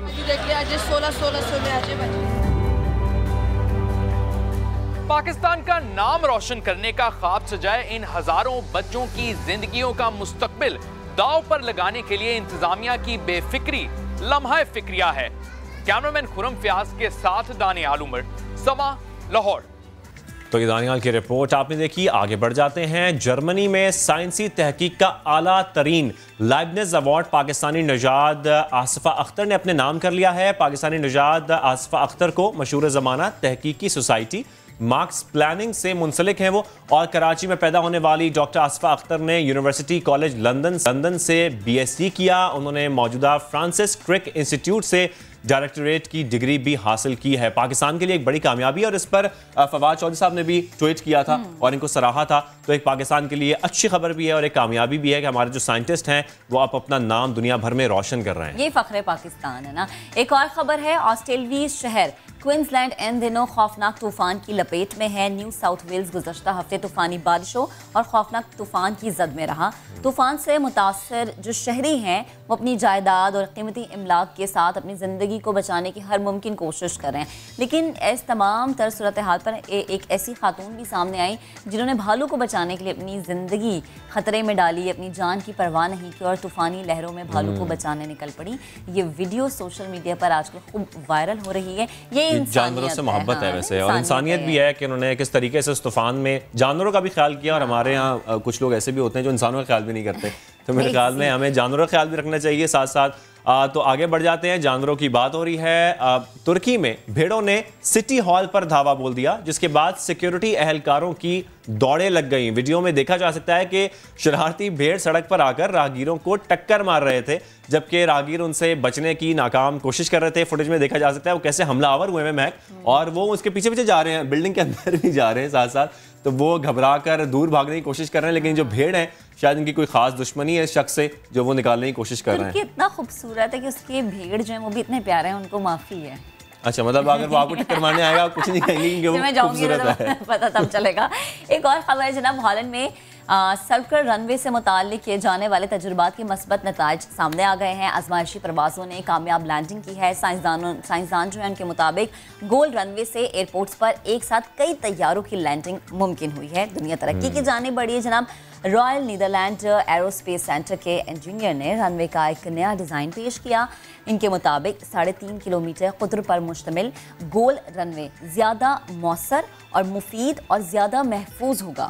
हम वही फुटेज में भी देख रहे हैं जिसका कॉन्सेप्ट इन्होंने दिखाया कि ये गोल रनवे है और उसके साथ कनेक्शंस दिए हुए हैं एयरपोर्ट के साथ। तो एक नया कॉन्सेप्ट है जिस पे काम किया जा रहा है, और अब ये कामयाब होगा या नहीं होगा वो तो आगे जाके देखा जाएगा, लेकिन एटलीस्ट वो तहकीक कर रहे हैं इस पर और कोशिश कर रहे हैं कि इसको कामयाब बना सके। आगे बढ़ जाते हैं। भारत में बच्ची ने 58 मिनट में 46 मुख्तलिफ डिशेस तैयार कर ली। आप एक डिश तैयार कर सकती है 58 मिनट में, ये बता इनको पता मुझे खाना बनाना नहीं आता, इसलिए और साथ ही उन्होंने आलमी रिकॉर्ड भी अपने नाम कर लिया है। भारतीय रियासत तमिलनाडु की 11 साल बच्ची हैं ये, जिनका नाम श्री लक्ष्मी साई है, और इन्होंने जो वो है वर्ल्ड रिकॉर्ड है इसको कायम कर लिया है, अपने नाम कर लिया है। इनको देखा जा सकता है कितनी जल्दी ये खाने बना लेती हैं बहुत सारे। और हमारे कुछ लोग ऐसे भी हैं, मैं इशारा की तरफ कर रहा हूँ, जो हमसे ये पूछते हैं कि अंडा कैसे उबाला जाता है। देखिए, इस तरह की बातें हम ऑनर नहीं कर सकते जनाब। वालिद और वालिदा की हौसला अफजाई, लक्ष्मी ने उनकी हौसला अफजाई से जो है अरकान के सामने एक तकरीब में तमिलनाडु के रिवायती खानों के ढेर लगाकर एजाज़ ये अपने नाम किया है। और बड़ी अच्छी बात है कि छोटी उम्र में अगर आपको घर गृहस्थी आती है, अगर आपको किचन का काम आता है, तो आगे जाके आप यकीनन एक अच्छे शेफ बन सकते हैं। आप बात कर रही हैं? ये मैं बात कर रही हूँ कि आप अच्छे शेफ अगर बनना चाहते हैं तो छोटी सी उम्र से ही खानों पर आप तवज्जो दें। इनकी एडवाइसेस आप जरूर लें खाने के बारे में। तो आगे बढ़ेंगे और एक और खबर शामिल करेंगे। स्पोर्ट्स बोर्ड पंजाब के ऑफिशियल तराने की लॉन्चिंग में कौमी खिलाड़ियों और गुलकारों ने भी शिरकत की है, और इस पे रिपोर्ट भी तैयार की है कादिर ख्वाजा ने, वो आपको दिखा देते हैं। मज़े का लग रहा था ये, है ना।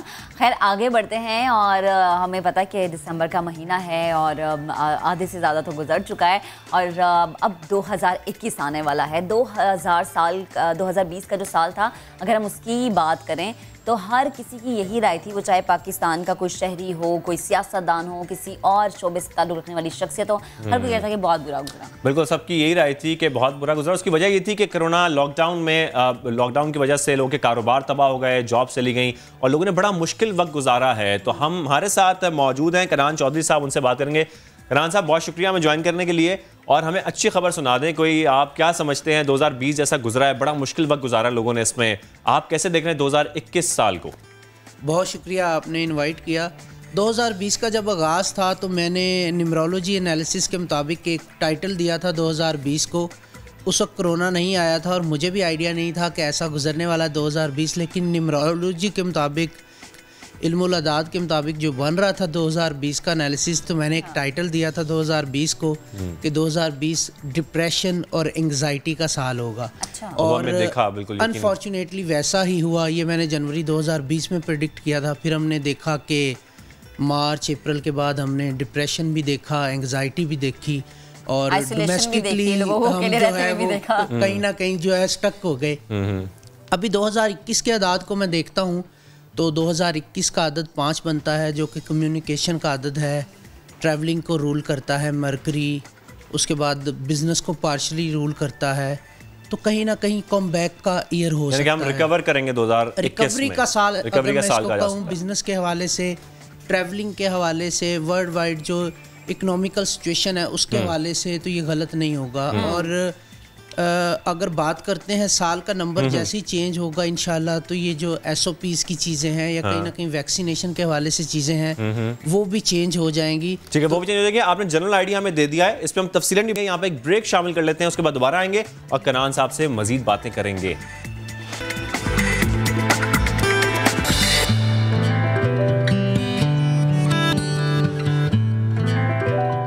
Welcome back once again. और ब्रेक पर जाने से पहले हम बात कर रहे थे कि भाई अल्लाह अल्लाह करके 2020 तो गुजर गया, लेकिन 2021 का साल कैसा रहेगा।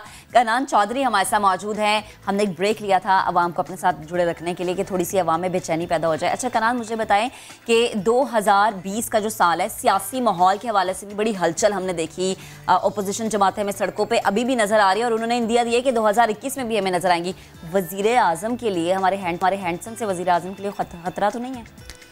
बिल्कुल, जब अपोजिशन ने ऐलान किया था कि भाई हम हुकूमत गिराने जा रहे हैं और इत्तेहाद करेंगे और बयानिया बनाया था, तब भी मैंने समा पे ही प्रेडिक्शन दी थी कि मुझे ऐसा कुछ नज़र नहीं आ रहा, इख्तलाफात रहेंगे अपोजिशन में। अभी भी हमने देखा इख्तलाफात वाज़े मौजूद हैं। मुझे ऐसा लगता है कि इमरान खान साहब के लिए कोई प्रॉब्लम नहीं है, वो आराम से अपने 5 साल पूरे करेंगे अनटिल अनलेस के इमरान खान साहब ख़ुद असम्बलियाँ डिज़ोल्व ना करें। ये लास्ट ऑप्शन है और उन्हें ये करने की भी ज़रूरत नहीं पेश आएगी। हमने देखा कि अभी अपोजिशन ने जलसे किए हैं, गो के लाहौर का जलसा भी उतना सक्सेसफुल नहीं रहा। लोगों की नज़र में जो तज़िया दे रहे हैं, मेरी तो प्रेडिक्शन थी तो जो होना चाहिए था। लेकिन मुझे लगता है कि अभी जैसे नए साल का आगाज़ होगा तो अपोजिशन का टाइम पीरियड मज़ीद जो है वो अबतरी की तरफ जाएगा, क्योंकि अच्छा टाइम पीरियड जो मरीम नवाज़ साहिबा का था वो गुज़रता हुआ मुझे नज़र आ रहा है। तो अपोजिशन जो है वो मज़ीद प्रॉब्लम्स का शिकार रहेगी और आपस में इनके इख्तलाफात बढ़ते हुए नज़र आ रहे। गो के अगर अपोजिशन की जमातों में से मैं देखता हूँ तो आसफा के आने के बाद जो है वो पीपल्स पार्टी का टाइम पीरियड थोड़ा बेहतर हुआ है। अगर आसफा ही फ्रंट से लीड करती हैं तो कहीं ना कहीं पीपल्स पार्टी को अच्छा टाइम पीरियड मिलेगा। कनान, आपने लास्ट टाइम प्रेडिक्ट भी किया था कि आसफा की एंट्री होगी 2020। जी बिल्कुल, यहाँ समा पर ही मुझसे सवाल पूछा गया कि बिलावल का फ्यूचर कैसा देख रहे हैं, तो उस पर मैंने ये प्रेडिक्शन दी थी कि यूनिक प्रेडिक्शन थी। मुझे लग रहा था कि बिलावल के साथ आसफा डोमिनेट करेंगी, क्योंकि आसफा का ज़्यादा अच्छा टाइम चल रहा था और फिर पीपल्स पार्टी की बर्थडे आनी थी, जिसके बाद फीमेल डोमिनेंस मुझे नज़र आ रही थी और उसके बाद पीपल्स पार्टी का अच्छा टाइम भी नज़र आ रहा था। तो मैंने देखा तो आसफा के नंबर डोमिनेट कर रहे थे।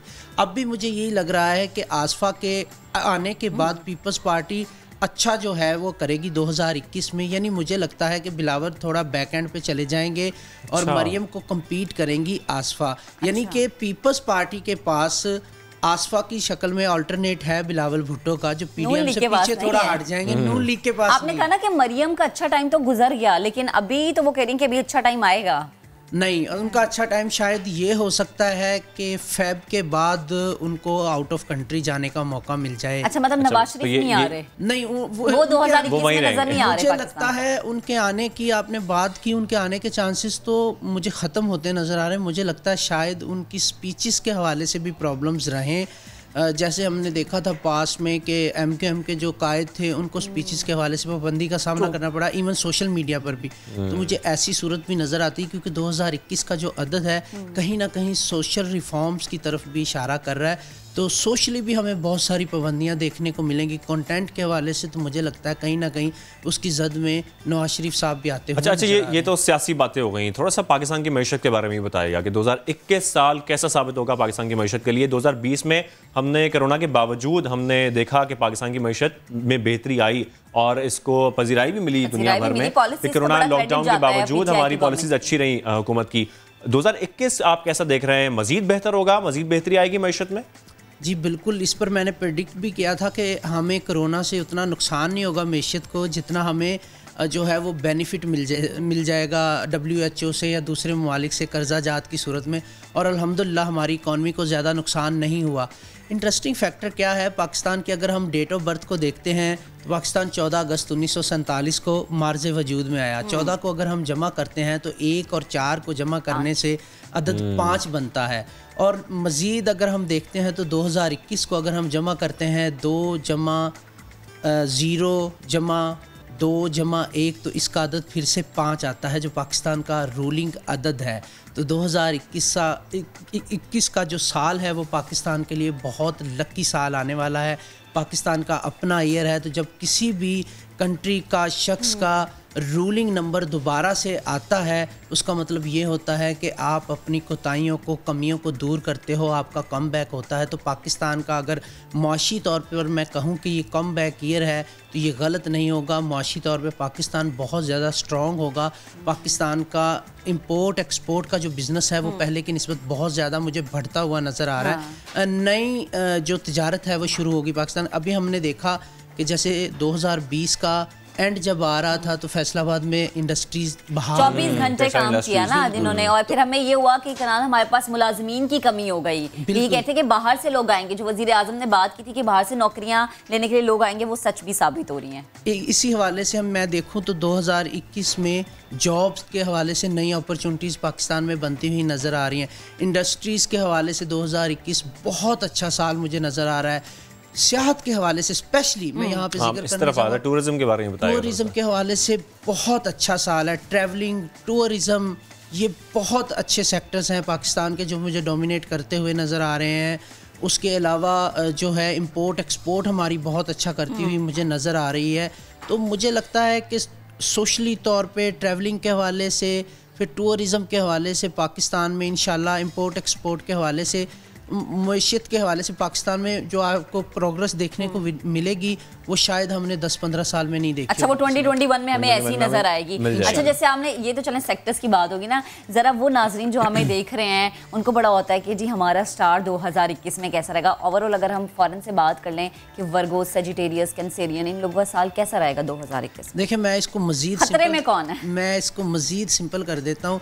ज़ोडिएक साइन वाइज बताते हैं तो उसकी एक्यूरेसी थोड़ी कम होती है। मैं इसको मज़ीद सिंपल करता हूँ। जो लोग किसी भी महीने की 1, 10, 19 या 28 तारीख को पैदा हुए हैं वो नंबर 1 के लोग हैं। उनके लिए लास्ट ईयर थोड़ा बेहतर था। नहीं, मैं 7 को पैदा हुई थी। जी बिल्कुल, मैं बताता हूँ, उसकी तरफ भी आता हूँ। नंबर 1 के जो लोग हैं उनके लिए ये साल थोड़ा एवरेज है, ज़्यादा अच्छा नहीं है। अच्छा, तो उनको थोड़ा अपनी हेल्थ का ख्याल रखना है। मिड के बाद चीज़ें उनके लिए थोड़ी बेहतर हो जाएंगी। रिलेशनशिप्स के हवाले से भी ज़्यादा बेहतर साल नहीं है। 2, 11, 20 या 29 तारीख किसी भी महीने की, जो लोग 2, 11, 20 या 29 तारीख को पैदा हुए हैं, उनका ज़ोडिएक साइन कोई भी हो, उनके लिए ये साल ट्रैवलिंग के हवाले से अच्छा है, डोमेस्टिक चीज़ों के हवाले से अच्छा है। नए रिश्ते बन सकते हैं, नई चीज़ें उनकी ज़िंदगी में हो सकती, जॉब्स मिल सकती हैं, और ट्रैवलिंग उनकी रूहानी भी हो सकती है, हज उम्रा वगैरह। तो इसके लिए भी ये साल उनके लिए अच्छा है। घर खरीदना चाहते हैं, घर बसाना चाहते हैं, मतलब कोई भी कदम उठाना चाहते हैं, उनके लिए बेहतर है, उनके लिए अच्छा है। जो लोग किसी भी महीने की 3, 12, 21 या 30 तारीख को पैदा हुए हैं, अगर वो बिज़नेस का आगाज़ करना चाहते हैं, ये साल एक्सीलेंट है। अगर वो लोग आउट ऑफ कंट्री जाना चाहते हैं बिज़नेस या जॉब के हवाले से, ये साल बेहतरीन है। शादी के लिए भी ये साल उनके लिए अच्छा है। 3 नंबर वालों के लिए ये साल बहुत बेहतरीन है। लास्ट ईयर में 3 नंबर के लोगों ने बहुत पैसा खर्च कर दिया है, इस साल में बहुत पैसा कमाएंगे भी। जो लोग किसी भी महीने की 4, 13, 22 या 31 तारीख को पैदा हुए हैं, उनको इस साल में अपनी हेल्थ के हवाले से थोड़ी केयर करने की ज़रूरत है। अपने रिलेशनशिप को लेके थोड़ा मोहतात रहने की ज़रूरत है। मिड के बाद से ये साल उनको जॉब और बिजनेस के तो इसमें काफ़ी हद तक डेट्स जो हैं वो कवर हो गई हैं। और जैसे कि आप बता रहे हैं, हम ये देख रहे हैं 7 का सुनने दो ना मुझे। अच्छा, 7 इसको बता रहे हैं कि इसका 7 कैसा रहेगा। जो लोग 7, 26 और 15 ये बता, मैं अभी कवर कर देता हूँ। 18 भी, 14 भी है मेरी। बिल्कुल, जो लोग किसी भी महीने की 5, 14 या 23 तारीख को पैदा हुए हैं, ये साल उन्हीं के लिए है, हर फील्ड में एक्सेल करेंगे, बेहतरीन साल है उनके लिए। जो लोग किसी भी महीने की 6, 15 या 24 तारीख को पैदा हुए हैं, एक्सीलेंट साल है उनके लिए। 7, 16 और 25 तारीख को पैदा होने वाले लोगों के लिए अच्छा साल है। 18 भी ऐड कर लें। थोड़ा सा उनको एहतियात करनी पड़ेगी पहले 2 महीने, उसके बाद साल काफ़ी अच्छा रहने वाला है। 8, 17 और 26 तारीख को पैदा होने वाले लोगों के लिए साल बहुत ही अच्छा रहने वाला है, बहुत अच्छा रहने वाला है। थोड़ा सा अपने स्टमक का ख्याल रखें, बाकी चीज़ें बेहतरीन है। 9, 18 और 27 तारीख को जो लोग पैदा हुए हैं किसी भी महीने की, उनको अपनी हेल्थ की केयर करने की ज़रूरत है। डाइट ना करें, मोहतात रहें, नेक्स्ट ईयर आपको काफ़ी अच्छी चीज़ें दे जाए। चले, हमारी डेट्स मुकम्मल हो गई हैं। बाकी लोगों के लिए लोगों ने जो सुना होगा उन्हें भी फायदा होगा। जिन की डेट्स इसमें कवर हो रही हैं तो वो तो अपना जो फ्यूचर है तकरीबन तमाम कवर हो गई हैं और वो जान चुके हैं। आपने कहा जी 2021 पाकिस्तान के लिए, पाकिस्तानियों के लिए इंशाल्लाह बड़ा अच्छा साल साबित होगा। 2020 में बड़ी मुश्किलात हमने देखी, उम्मीद करते हैं 2021 में ऐसा हमारा अच्छा रहे। करण जौहरी साहब बहुत शुक्रिया हमारे शो में आप आए और इस पर हमारे साथ गुफ्तगू की। आगे बढ़ जाते हैं और बात करते हैं, कराची में एक ऐसी अफसर भी हैं जो रिवायती तरीकों से हटकर भी मुल्ज़िमान पकड़ लेती हैं। क्या तरीक़ाकार होता है उनका महक? वो टीपू सुल्तान पुलिस स्टेशन में SHO तैनात हैं। वो भेस बदलने की माहिर समझ जाती हैं, कभी डॉक्टर बन जाती हैं, कभी NGO की रुकन और कभी तो मजलूम लड़की बन जाती हैं और चोरों से दोस्ती कर लेती है। गुज़श्ता दिनों खातून ऑफिसर ने बुरके में चोर को पकड़ा। हमारे नुमाइंदे शाहनवाज अली ने उनसे गुफ्तगू की। क्या गुफ्तगू थी आपको दिखा देते हैं। जी, ये 30 तारीख को एक ऑफेंस हुआ था। एक घर में कंप्लेनर का नाम था तमीज़ ख़ान। वो एक एप्लीकेशन लेकर आया था कि मैं घर पे मौजूद नहीं था, मेरी फैमिली भी नहीं थी और मैंने अपनी बेटी के जहेज़ के लिए गोल्ड रखा था जो कि 4 तोला 4 ग्राम इतना ही था और जो है वो किसी ने चोरी कर लिया है और वो आया था अपने FIR के लिए, वो कंप्लेन करने के लिए। मैंने फिर इस पे जो है मैंने अपना जो सोर्सेज थे मैंने लगाया अपने सोर्सेज को, तो ये पता चला कि भाई एक तरह से एक बंदा जो है वो ये उस पे शक है और ये काम करके यहाँ से जो है एरिया से आउट हो गया है। तो दूसरे ज़िले में गया था, हम उसका वेट करते रहे। अच्छा, फिर मैंने इसके लिए कहा गया कि मुझे इसका मोबाइल नंबर चाहिए ताकि हम लोग मोबाइल नंबर के ज़रिए भी ट्रेस करते लोकेशन। इस बंदे से जब मेरी बात इस तरह से शुरू हुई थी कि मुझे एक प्रॉब्लम है और मेरा प्रॉब्लम आप ही सॉल्व कर सकते हैं, एक मसला है इस टाइप के, एक वो जैसे एक दुखी लड़की होती है, क्योंकि मैंने एक 16-17 साल एज की लड़की की आवाज़ बना के मैं इससे बातचीत करती रही। तो इससे मुझे कहा कि आप कहाँ मिलोगी, तो मैंने इसको शारा फैसल अपनी नर्सरी का टाइम दिया, ये जो अपना शारा फैसल है यहाँ पे एक रेस्टोरेंट का बताया और अपने SSP साहब को भी बताया कि सर मैं ऐसे गेटअप चेंज करके मैं वहाँ जा रही हूँ इसको पिक करने के लिए। तो SSP साहब ने मुझे डायरेक्शन दी। इससे फिर मुझे कॉल की कि आप निकल गए ये घर से, तो मैंने इसको कहा कि जी मैं करीम में बैठ रही हूँ और मैं आ रही हूँ। कितना टाइम लगेगा? मैंने कहा ज़ाहिर मली से शारा फैसल पौना घंटा तो लगेगा मुझे आने में। अच्छा, मैं इस वक्त थाने में मौजूद थी, अपने स्टेशन हाउस में थी। यहीं से मैंने वर्दी चेंज की, ऊपर अबाया मैंने लिया, मास्क मैंने पहना कि मेरा चेहरा ज़ाहिर ना हो, शनाहत ना हो। मैं जब उस रेस्टोरेंट पे पहुंची, मैंने इसको फिर कॉल की। मैंने कहा कि मैं जो है यहाँ खड़ी हूँ और मुझे बहुत ऑकवर्ड लग रहा है और लोग मुझे बहुत घूर घूर के देख रहे, परेशानी मुझे हो रही है, तो प्लीज़ आप जल्दी आए। इसलिए मुझे कहा बस मैं पेट्रोल पंप के पास हूँ। अच्छा, ये आया, ये सामने था मेरे। इसने अच्छा, मैंने इसको कहा था कि मैं अबाया में होंगी, मेरा ब्राउन कलर का पाउच होगा, मोबाइल मेरे हाथ में। इसने मुझे पहचान तो लिया था लेकिन मैंने इसको नहीं पहचाना था। मैं जब इससे बात करी तो मैंने कहा आप मुझे कोई इशारा तो दो कि आप, कह रहे मैं सामने हूँ। मैंने कहा आप हाथ हिलाओ मुझे, तो इसे मुझे इस तरह से करके हाथ हिलाया। मैं सेटिस्फाई हो गई। उसके बाद जो है ये मैंने आगे दाएं बाएं देखा कि इसके और आगे पीछे कोई और बंदे तो मौजूद तो नहीं है। अच्छा, ये अकेला था। ये आया, जब ये आया मैंने इससे तकरीबन 2-3 मिनट तक बातचीत की, गुफ्तगू शुरू हुई और उसके बाद मैंने अपनी टीम वर्क, जो मेरे टीम साथी थे, उनको मैंने यहाँ से थाने में ही समझाया था, क्योंकि हम जब भी इस तरह का कोई ऑपरेशन करते हैं तो पहले हम टीम को लेके कि भाई हम आपने इस तरह से करना है, डायरेक्शन में लेके हम चलते हैं। तो मैंने उनको कहा था कि जब मैं ऐसे करूँगी तो आप इसको ले लेना। तो उनको जब मैंने ऐसे करके इशारा किया तो मेरे बंदे आगे बढ़े और इसको लेके मोबाइल में डाल दिया। वहाँ से फिर मैं रक्शे में आई, अपने PS थाने में आई और इसको फ़र्दर हमने इंट्रोगेट किया। तो जब इंट्रोगेट किया तो इसने कहा कि गोल्ड मैंने 2,30,000 का सेल किया है। तो बाहिम्मत पुलिस ऑफिसर की हमने ये स्टोरी देखी और वाकई ये बड़ी इंस्पायरिंग है। अच्छा खतर भी है ना, खतरा भी है इसमें कि खुदा ना खास्ता। अच्छा मैं यहाँ पर एक ब्रेकिंग आ रही है वो भी शामिल कर लेते हैं। 10,000 से जायद प्रोफेसर्स को तरक्कियां ना देने के मामले पर बात करेंगे। एडवोकेट जनरल ने अदालत को यकीन दिलाया कि 24 दिसंबर को मामला सूबाई काबीना के एजेंडे में शामिल कर लिया गया है। मामला हल हो गया तो ठीक है, वरना तौहीन अदालत की कार्रवाई करेंगे। तरक्की ना दी गई तो सेक्रेटरी एजुकेशन को जेल भेज दिया जाएगा। ऐसे रिमार्क्स दिए गए हैं अदालत की जानिब से। बिल्कुल, अदालती कार्रवाई से मुतालिक हम आपको बता रहे हैं कि 10,000 से ज्यादा प्रोफेसर्स को तरक्कियां ना देने का मामला सामने आया।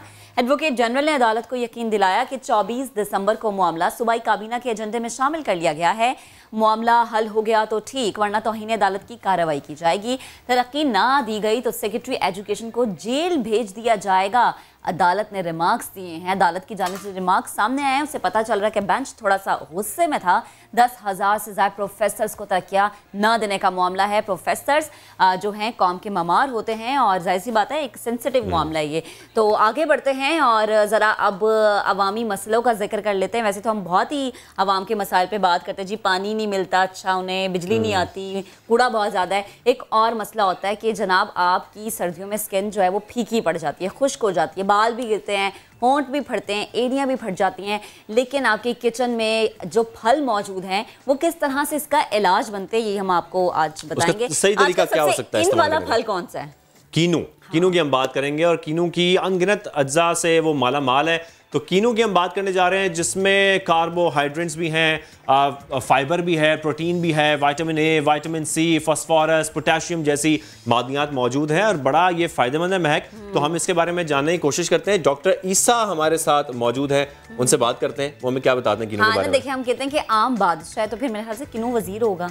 ये हम पूछ लेते हैं। डॉक्टर ईसा हमारे साथ मौजूद है। अस्सलाम वालेकुम ईसा भाई, कैसे हैं आप? कैसे हैं आप? कीनू पहले ही छील रहे हैं। मैं बेसिकली इसका सीड निकालना चाह रहा हूँ। अच्छा, मतलब इसके बीज भी फायदेमंद है? मतलब इसके बीज का जो बताऊंगा आप परेशान हो जाएंगे। अच्छा, नहीं मैं परेशान नहीं होना चाहती। हम तो अक्सर बीज है वो थूक देते हैं, फेंक देते हैं, खाते ही नहीं है। वैसे तो देखें अल्लाह ताला जो है ना हर मौसम के लिहाज से फल को उतारते हैं और वो मेडिसिन कहलाती है। मतलब सर्दियों में अक्सर लोगों की स्किन ड्राई हो जाती है, इसमें वो सारे विटामिन पाए जाते हैं जो आपकी स्किन के अंदर रिंकल नहीं आने देता। अच्छा। तो सिर्फ ऊपर से लगाने को तो नहीं बदलेगा, हमें खाना भी चाहिए। फिर उसके अलावा इसमें विटामिन जैसे आपने बताया भरपूर विटामिन है। यानी कि अल्लाह ताला की ये वो नेमत है कि अगर बंदा दोपहर में अफोर्ड नहीं कर सकता तो खाना तुर्क कर दे, लेकिन ये जरूर खाए। अच्छा, दोपहर को आप लंच ना करें लेकिन किन्नू खा लें। किन्नू खा लें, हाँ जबरदस्त इसका। अच्छा प्लस ये लोग जब खाते हैं तो मैं चाहता हूँ कि इसकी कोई भी चीज जाया ना करें।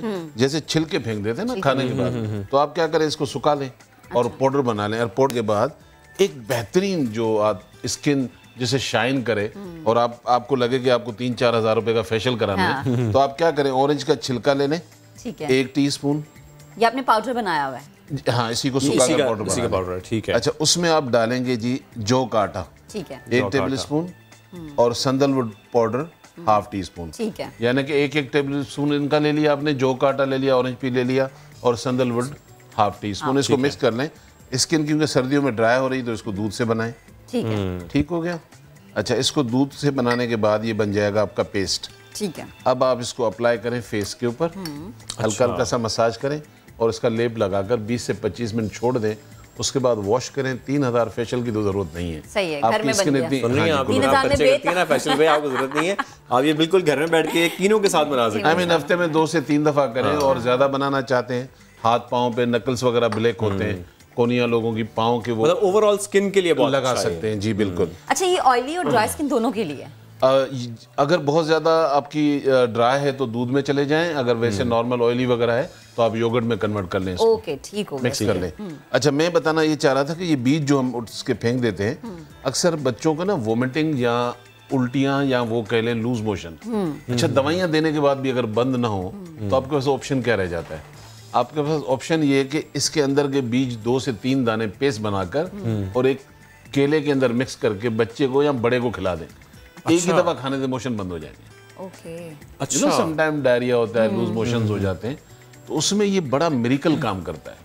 यानी कि अक्सर जब लोग बीज फेंकते हैं तो बेहतर है कि उनको 1-2 उसके निकाल कर संभाल लेने। ये तो इसका मतलब पूरी मेडिसिन है। अगर आपको डायरिया है और आपको ऐसी बीमारी जैसे कि बता रहे हैं वॉमिटिंग का प्रॉब्लम है, तो आप ये कीनू के बीज का इस्तेमाल कर सकते हैं और उससे बच भी सकते हैं और हो सकता है कि वो बहुत जल्द ठीक हो जाए। तो बड़ी बड़ी अच्छी खबर है ये। एंड सेकंड ये होता है कि ये मौसम में क्या होता है कि अब वायरल इस तरह का चल रहा है कि लोगों को नहीं पता चलता कि वो आकर कहते हैं कि जी मुझे फील हो रहा है कि बुखार है, लेकिन नहीं आता, बॉडी में पेन है। अच्छा, फिर इसमें एक और बड़ी ख़राब चीज़ लोगों को बड़ा परेशान कौन होती है जब उनके प्लेटलेट अप एंड डाउन हो जाते हैं, लाइक वो परेशान हो जाते हैं क्योंकि प्लेटलेट अक्सर बड़ी बीमारियों में गिरते ज़रूर हैं लेकिन हल्के हल्के इन्फेक्शन पे भी हो जाते हैं।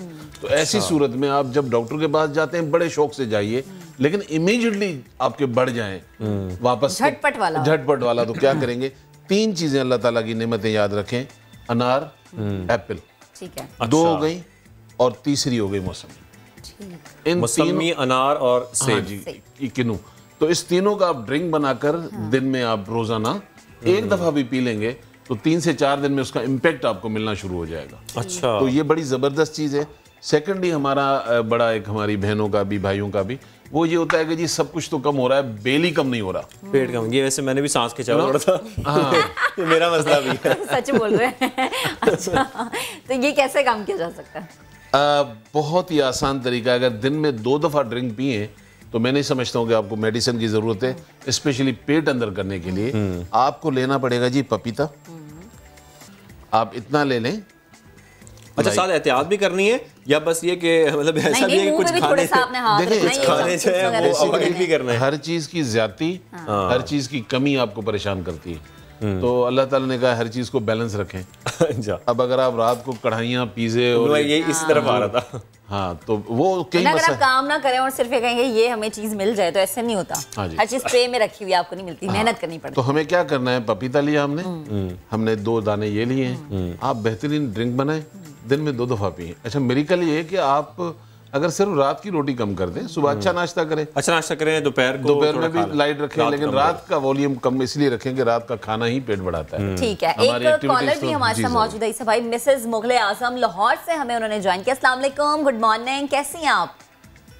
वालेकुम अस्सलाम, मैं बहुत अच्छी, बहुत ठीक ठाक। लाहौर भी बहुत अच्छा और मौसम भी बहुत अच्छा। आज तो धूप निकल आई है, बड़ा ही ब्यूटीफुल मौसम है, जबरदस्त। और आप भी बहुत अच्छी हैं और आपकी होस्टिंग तो कमाल है भाई। और मैं तो जहाँ होती है महका देती है हर चीज को। शुक्रिया शुक्रिया। आप से भी सवाल करती हूँ, लेकिन उससे पहले एक पंजाबी और एक आम आदमी के दरमियान जो होती है ना, मैं उसके बारे में आपको कहना चाहती हूँ। अगर आप पंजाबी समझ जाएंगी, ठीक है, पंजाबी, उर्दू और इंग्लिश में थोड़ी सी ये 2-4 लाइनों की है, मैं आपको सुनाती हूँ, बताती हूँ, आप समझें। IM ने ईट कीते 5-7 गन्ने, IM ने ईट कीते 5-7 गन्ने, फार्मर रिक्वेस्ट की व्हाई आर यू पन्ने,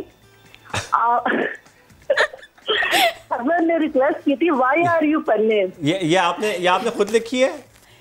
मैंने खुद लिखी, मैंने खुद बनाई है। अच्छा, खुद बनाई है। नहीं, हम आपका अप्रिशिएट करते हैं। हम अच्छा सवाल भी ऐड कर लेते हैं। आपका सवाल की डॉक्टर ईसा से ये सवाल है कि रात को जैसे अक्सर होता है कि हम लोग सो जाते, सुबह जब उठे ना, तो अभी कल की बात है कि मेरी जो कजन है उसकी ना आंख में लेंस लगाने से ना बहुत शदीद किस्म का ना इन्फेक्शन हो गया है और वो आंख खुल नहीं रही है। ठीक है, वो पता नहीं क्या एक्सपायर लेंस था, कॉन्टेक्ट लेंस से, उस वजह से तो वो ड्रॉप्स भी डाल रही हैं, लेकिन मुझे कोई ऐसा देसी टोटका बताया जिससे वो पानी का या छींटा या कुछ भी करने से उनको ठीक हो जाए, उनकी आंख खुल जाए। मेडिसिन भी खा रही हैं और डार्क सर्कल भी होता है। अच्छा, खैर आइज इन्फेक्शन के लिए तो बेहतर है क्योंकि डॉक्टर के सामने पेशेंट हो, उसे पता हो कि उसको हुआ क्या है। तो वैसे वो रोज़ वाटर अगर प्योर हो और उसमें खुशबू ना हो तो ये प्योर की निशानी है। 1-2 दफ़ा दिन में उसका स्प्रे करें। जहाँ तक डार्क सर्कल का ताल्लुक है, तो आपने सिर्फ ऑरेंज जो ये अभी हम दिखा रहे थे, इसके छिलके का अर्क निकाल लें। छिलके को चॉप कर गाजर भी कहते हैं आंखों के लिए बड़ी नहीं, वो डार्क सर्कल की बात। अच्छा, डार्क सर्कल बिल्कुल, गाजर और सौंफ मिलाकर, वो तो आई विजन के लिए अच्छी है। तो इसका आपने थोड़ा सा छिलकों का रस निकालना है, इसमें थोड़ा सा वर्जिन कोकोनट ऑयल मिक्स करके एक लोशन सा बन जाएगा। आप डेली दिन में 2-3 दफा लगाएं डार्क सर्कल के ऊपर, तो आपके वो लाइट होना शुरू हो जाएंगे। सही है। ऐसे बहुत सारी खवातीन होती है जिनको पिगमेंटेशन होती है। अब पिगमेंटेशन ट्रीटमेंट बहुत महंगा भी होता है और बहुत लंबा भी होता है। इससे खत्म तो नहीं होता, लेकिन इतना लाइट हो जाता है कि आपको बॉदर नहीं करता। तो उसमें आप क्या करें, इसी छिलके का पेस्ट बनाकर अच्छी तरह, और जहां भी पिगमेंटेशन है उसको लाइट मसाज करें, फिर उसी जगह पर लेप लगाकर छोड़ दें 20 मिनट।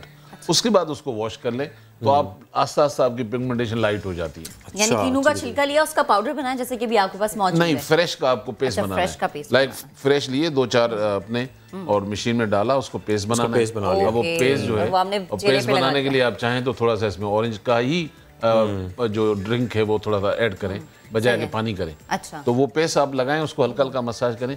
बेसिकली क्या है कि ये काटता है आपकी मड को, आपके टिश्यूज को क्लीन करता है, डल स्किन आपकी खत्म करता है, हाँ, डेड स्किन आपकी उतार देता है। और ब्यूटी प्रोडक्ट जितनी भी मोस्टली बनती हैं उसमें ऑरेंज का होना लाजिम होता है। अच्छा, हम मोस्टली देखते हैं एक्सट्रैक्ट्स लिखा हुआ होता है ऑरेंजेस के या मुख्तलिफ उसमें फलों के, और खास तौर पे इसमें ऑरेंज लाजमी होता है हर क्रीम में। तो लोगों को चाहिए कि बजाय कि वो बहुत सारी इधर उधर इन्वेस्टमेंट करते हैं, कभी ये चीजें ट्राई करें। सबसे नेचुरल जो कुदरत है वो अल्लाह ताला की बड़ी दर्जन रोजाना किन्नू खा ले।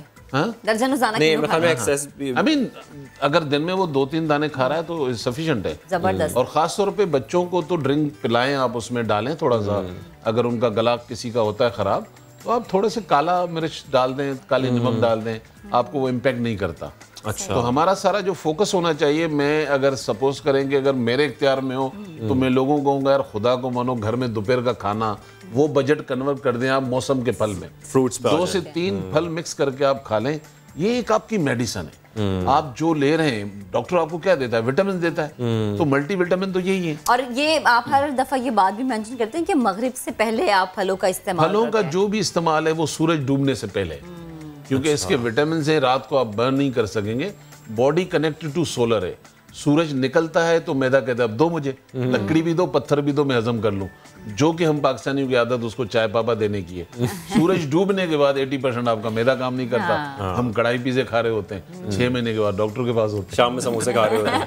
अच्छा ईसा भाई, जो पपीता है कहते हैं ये चेहरे पे अगर इसका भी मास्क आप अप्लाई करें तो बड़ा फायदेमंद होता है। बिल्कुल फायदेमंद होता है, इसके भी अपने अफादियत है, खाने की अपनी अफादियत है, कॉन्स्टिपेशन वालों को अपनी अफादियत है, ब्लड प्योरिफिकेशन में बहुत बड़ा इसका रोल है। इसमें कई बीमारियों का इलाज है, वो क्यों कहा जाता है? हाँ। खास तौर पे कौन कौन सी बीमारियां हैं जिसके ये देखें ना, मुफीद है? पाइल्स वालों के लिए बहुत अच्छा, कॉन्स्टिपेशन वालों के लिए बहुत अच्छा। सबसे बड़ी बात ये है कि बहुत सारे ऐसे पेशेंट एक टैबलेट इस्तेमाल करते हैं खून थिन करने के लिए, ये उसकी भी दवाई है। अच्छा, सो लाइक ये इसमें बेनिफिट पे जाएंगे तो सिर्फ अकेला शो पपीते पे कर लें, लेकिन मैं ये कहता हूँ कि आप सिर्फ एक पपीते को फोकस क्यों कर रहे हैं। देखें, मैं आपको एक मेजर चीज़ बता देता हूँ। सही बुखारी में जाइए, किताबुल मर्ज में हदीस नंबर 5669 में अल्लाह ताला कहते हैं कि मैं नहीं उतारूंगा ज़मीन पर उस बीमारी को जिसका मैं इलाज पहले ना उतार लूँ। तो वो किस में इलाज उतरेगा? वो किसी फ्रूट में है, किसी सब्जी में है। मौसम के फल को और सब्जी को मत छोड़ें।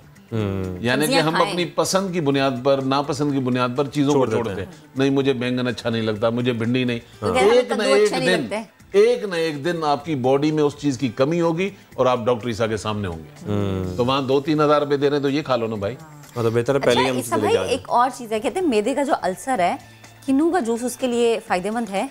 अगर बहुत ज्यादा एसिड नहीं बना रहा है फिर तो बहुत अच्छा है, क्योंकि रेगुलर अगर पी रहा है। लेकिन एकदम उसका बहुत ज्यादा एसिड होगा तो उस वक्त पिएगा तो सर्टन लोगों को प्रॉब्लम करता है। वैसे मैदे की तो दवाई है ना, क्योंकि ये भूख लगाता है। इसकी तासीर ठंडी होती है। देखिए, इसकी तासीर हम ठंडी नहीं कहेंगे, पीने में ठंडा जरूर है। तासीर ठंडी नहीं। देखिए, ये चीजें सर्दियां हैं, सर्दियों में ऐसे फल उतरते हैं जो आपके जिस्म को ठंडा नहीं करेंगे। अच्छा। गर्मियों में आप देखेंगे वो फल उतरते हैं जो आपको ठंडक पहुंचाते हैं। जितने भी वाटरमेलन की फैमिलीज हैं सर्दी में उतरते हैं। तो अल्लाह ताला उस मौसम के लिहाज से आपको इसको हम ये नहीं कहेंगे ना गाजर ना अनार ना किन्नू, इनकी तासीर ठंडी नहीं ऐसा नहीं है। ठीक है।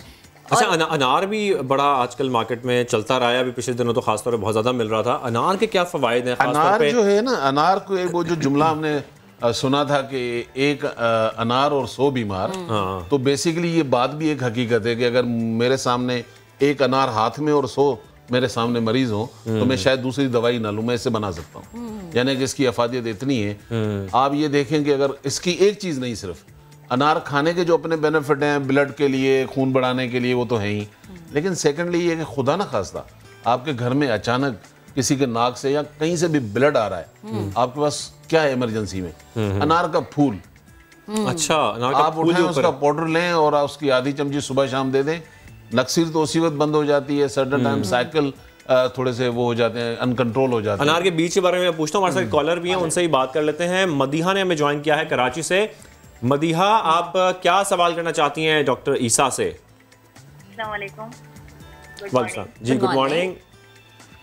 डॉक्टर ईसा से मुझे सिर्फ जैसे इतना मालूम करना है, वैसे तो उनके जो तमाम जो बताते हैं वो तो बहुत ज़्यादा इफेक्टिव होते हैं, बट ये कि ये बताइए कि मुझे थोड़ा वेट लूज करना है अपना।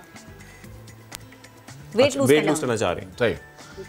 देखें, अभी तो खैर हमने एक ड्रिंक बताया था, अगर वो करना चाहें तो बहुत अच्छा है। और ख़ास तौर पर ये जहन में रखिएगा, वेट लूज करने वालों को एक तो वो बहुत क्रश डाइट करते हैं, यानी कि ऐसी ऐसी बच्चियाँ आती हैं, उम्रें 20-25 साल हैं, अब वो कह रही ये सब है, स्किन लटक रही है। भाई क्या ज़रूरत है इतने सख्त डाइट प्लान की? तो ये जहन में रखें कि आप खाने को बैलेंस कर लें। सुबह का नाश्ता थोड़ा बेहतर लिया, दोपहर में आप सैलड फ्रूट पे चले जाएं, रात के खाने का वॉल्यूम कम कर दें, खाने के ऊपर आधे घंटे तक पानी नहीं पिए और वॉक लाजिम कर लें। तो वॉक को तो अपनी जिंदगी का मोटे हैं पतले हैं, वॉक ना छोड़ें। कई बीमारियों से वैसे ही कम हो जाती हैं अगर आप ये रूटीन जो आप बता रहे हैं, लेकिन ये डॉक्टर साहब ये रूटीन फॉलो करना बड़ा मुश्किल काम होता है ना?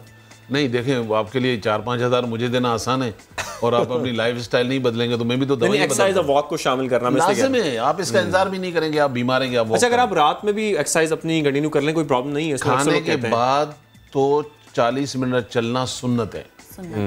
वजह यह है कि खाना रात को बंद तो हो नहीं रहा, तो एक तो सुन्नत भी अदा हो जाएगी आपकी, आप रात को वॉक कर लें अगर आपके पास टाइम, हजम भी हो जाएगा। नहीं तो सुबह को तो देखें ना, जितने भी आज के दौर में भी जितने बचे हैं थोड़े से लोग 80 वाले 90 वाले, उनकी रूटीन आज भी वही है कि वो फजर की नमाज पढ़ने के लिए पैदल जाते हैं। हमारे अब्बा दादा तो ऐसे ही थे ना। अब हम तो वो करते हैं यार इधर ही मुसला भी लगा दो और खत्म करो। फिर रात को हम सो नहीं रहे हैं, उसके बाद फिर हमारे खाने के बाद कोई एक्टिविटी नहीं है, लैपटॉप मोबाइल ये वो। बिलीव करें कि हम लोगों ने बीमारियां बनाई हैं, नहीं रही बनाई है। ठीक है भाई, बेहद शुक्रिया हमारे साथ मौजूद थे और जनाब बड़ी जो अच्छी अच्छी बातें उन्होंने हमें बताई। अभी आपको खेल के मैदान से हम खबर दे रहे हैं, पाकिस्तान और न्यूजीलैंड पहले T20 में मध्य मुकाबिल बाबर आजम की जगह कौमी टीम की क़यादत कर रहे हैं शादाब खान। न्यूजीलैंड की कप्तानी और पाकिस्तान टॉस जीत गया है। महक, हम देख रहे हैं शादाब खान इस वक्त गुफ्तगू कर रहे हैं। जनाब शादाब खान गुफ्तगू कर रहे थे और ये कहते हैं कि हमने प्रैक्टिस बहुत की है। अब ये प्रैक्टिस का क्या नतीजा निकलता है ये तो मैच के अंदर देखेंगे, इस T20 मैच में देखेंगे जो पहला T20 मैच होने जा रहा है। और वो गुफ्तगू करके टॉस जीतकर पाकिस्तान ने फैसला ये किया है कि वो बैटिंग करेंगे और हमारे बड़े अच्छे अच्छे बैट्समैन हैं, बाबर आजम भी हमारे बैठे हुए हैं। तो मेरे ख्याल में अब इसके बाद देखना होगा, जैसे कि बता रहे हैं बाबर आजम तो नहीं खेल रहे हैं, उनका अंगूठा जो था वो इंजर्ड हो चुका था, तो उनकी जगह जो शादाब खान जो है कप्तानी कर रहे हैं। बेस्ट ऑफ लक भाई, और अल्लाह करे कि बड़े अच्छा खेलें, ठीक है। तो जनाब बहुत सारी चीज़ें जिसको हमने डिस्कस किया और अभी हम एक ब्रेक ले रहे हैं और ब्रेक के बाद हम वापस आएंगे, तो आप हमारिएगा।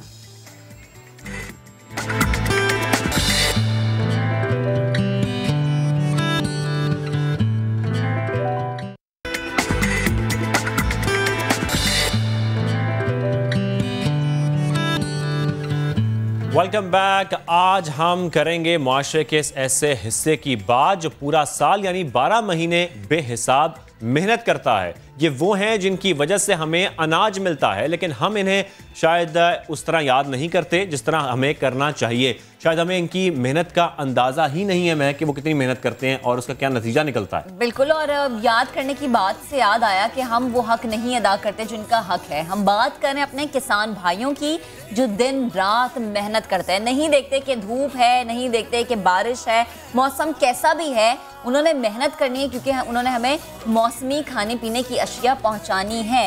ये उनके कांधों पर एक बड़ी जिम्मेदारी है और इस जिम्मेदारी को अदा करने के लिए वो पूरी जांफशानी के साथ हमें काम करते नजर आते हैं। ना सिर्फ ये बल्कि पाकिस्तान की बरामदात में भी एक बड़ा किरदार अदा करते हैं। आज क्योंकि पाकिस्तान में किसानों का दिन मनाया जा रहा है, इसलिए हमने सोचा कि हम इस पर बात करेंगे और हमारे साथ बात करने के लिए मौजूद है फातिमा फर्टिलाइजर ग्रुप पाकिस्तान के director marketing and sales Khurram Javed sahab ने हमें ज्वाइन किया है। खुर्रम साहब, बेहद शुक्रिया आपके वक्त का। Good morning. पाकिस्तान में 18 तारीख को किसानों का दिन मनाया जाता है। कई साल से आप लोग मेहनत कर रहे हैं कि पीछे जो किसान जो मेहनत करते हैं और जो उनके पीछे उनकी जिद्दोजहद है उसके बारे में आम लोगों को बताएं कि आज के दिन को जो हम मना रहे हैं उसका मकसद भी शायद यही है कि लोगों को बताया जाए कि इनकी मेहनत, इनकी कुर्बानियाँ और जो हर मौसम में ये काम करते हैं, ये ढकी छुपी नहीं है, उसका जिक्र करना बेहद ज़रूरी है। इसकी अहमियत क्या है? अस्सलाम वालेकुम जी, बिस्मिल्लाहिर्रहमानिर्रहीम। खुर्रम जावेद फातिमा ग्रुप से। बिल्कुल सही कहा जी आपने। आज का दिन हमने पिछले साल सबसे पहले हमने मनाना शुरू किया। इसके पीछे सोच यही थी कि जो हमारे घरों में सर्दियां हों, गर्मियां हों, जो खाना हमारे आगे आता है, जो हम नेमतें अल्लाह ताला हमें देते हैं, उन नेमतों के पीछे जो वसीला होता है, जो मेहनत होती है, वो हमारे किसान भाइयों की होती है। हमारी जो रूरल कम्युनिटी, जो कि पाकिस्तान का आपको पता है 60-70% से ज़्यादा जो है वो हमारी पॉपुलेशन, हमारी आबादी जो है वो डिपेंडेंट एग्रीकल्चर के ऊपर है। वो लोग वहाँ पे अनथक मेहनत करते हैं और उसके नतीजे में जो है ये सारी चीज़ें हमारे सामने, हमारे घरों में, हमारी मार्केट्स के अंदर, हमारे शहरों के अंदर जो है वो हमें हासिल होती हैं। इन चीज़ों पे शुक्र तो बहुत अदा करना चाहिए और शुक्र भी अदा करना चाहिए, और साथ में ये भी सोचना ज़रूर चाहिए कि अगर खुदा न खास्ता ये चीज़ें ना पहुँच पाती हम तक तो क्या होता। और एक बड़ी अच्छी एग्जांपल जो इस वक्त मैं आपको दे सकता हूँ वो ये कि जब हम आजकल कोविड वाले हालात के अंदर हैं, हमें पता है कि कोविड फैला हुआ है काफ़ी। जब कोविड स्टार्ट हुआ तो हर एक का ख्याल ये था कि लॉकडाउन और रिस्ट्रिक्टेड मूवमेंट की वजह से हर चीज़ के ऊपर इम्पैक्ट आएगा, और जो है इस चीज़ के ऊपर भी कि कहीं पाकिस्तान में फूड सिक्योरिटी, पाकिस्तान में जो खुराक की जो पैदावार है और उसको शहरों में पहुंचाने का जो जिस तरह से वो पहुंचती है, उसके अंदर खुदा न खास्ता अगर कोई प्रॉब्लम आई तो ये एक बहुत मैस स्केल के ऊपर प्रॉब्लम हो सकती है। अल्लाह की बड़ी मेहरबानी है जी, और मैं समझता हूँ कि हमारे किसान भाइयों की अनथक मेहनत है। ये शायद वाहिद इंडस्ट्री है, एग्रीकल्चर वाहिद इंडस्ट्री है जिसके ऊपर कोविड का कोई असर नहीं पड़ा। उसी तरह से पैदावार होती रही, उसी तरह से ये लोग मेहनत करते रहे, उसी तरह से चीज़ें हम तक पहुंचती रही। गवर्नमेंट ने बहुत पॉजिटिव रोल प्ले किया। जो एक आपके एक्सेप्शनल अप्रूवल वाले आइटम्स के अंदर ये एग्रीकल्चर बेस्ड आइटम्स शामिल थे।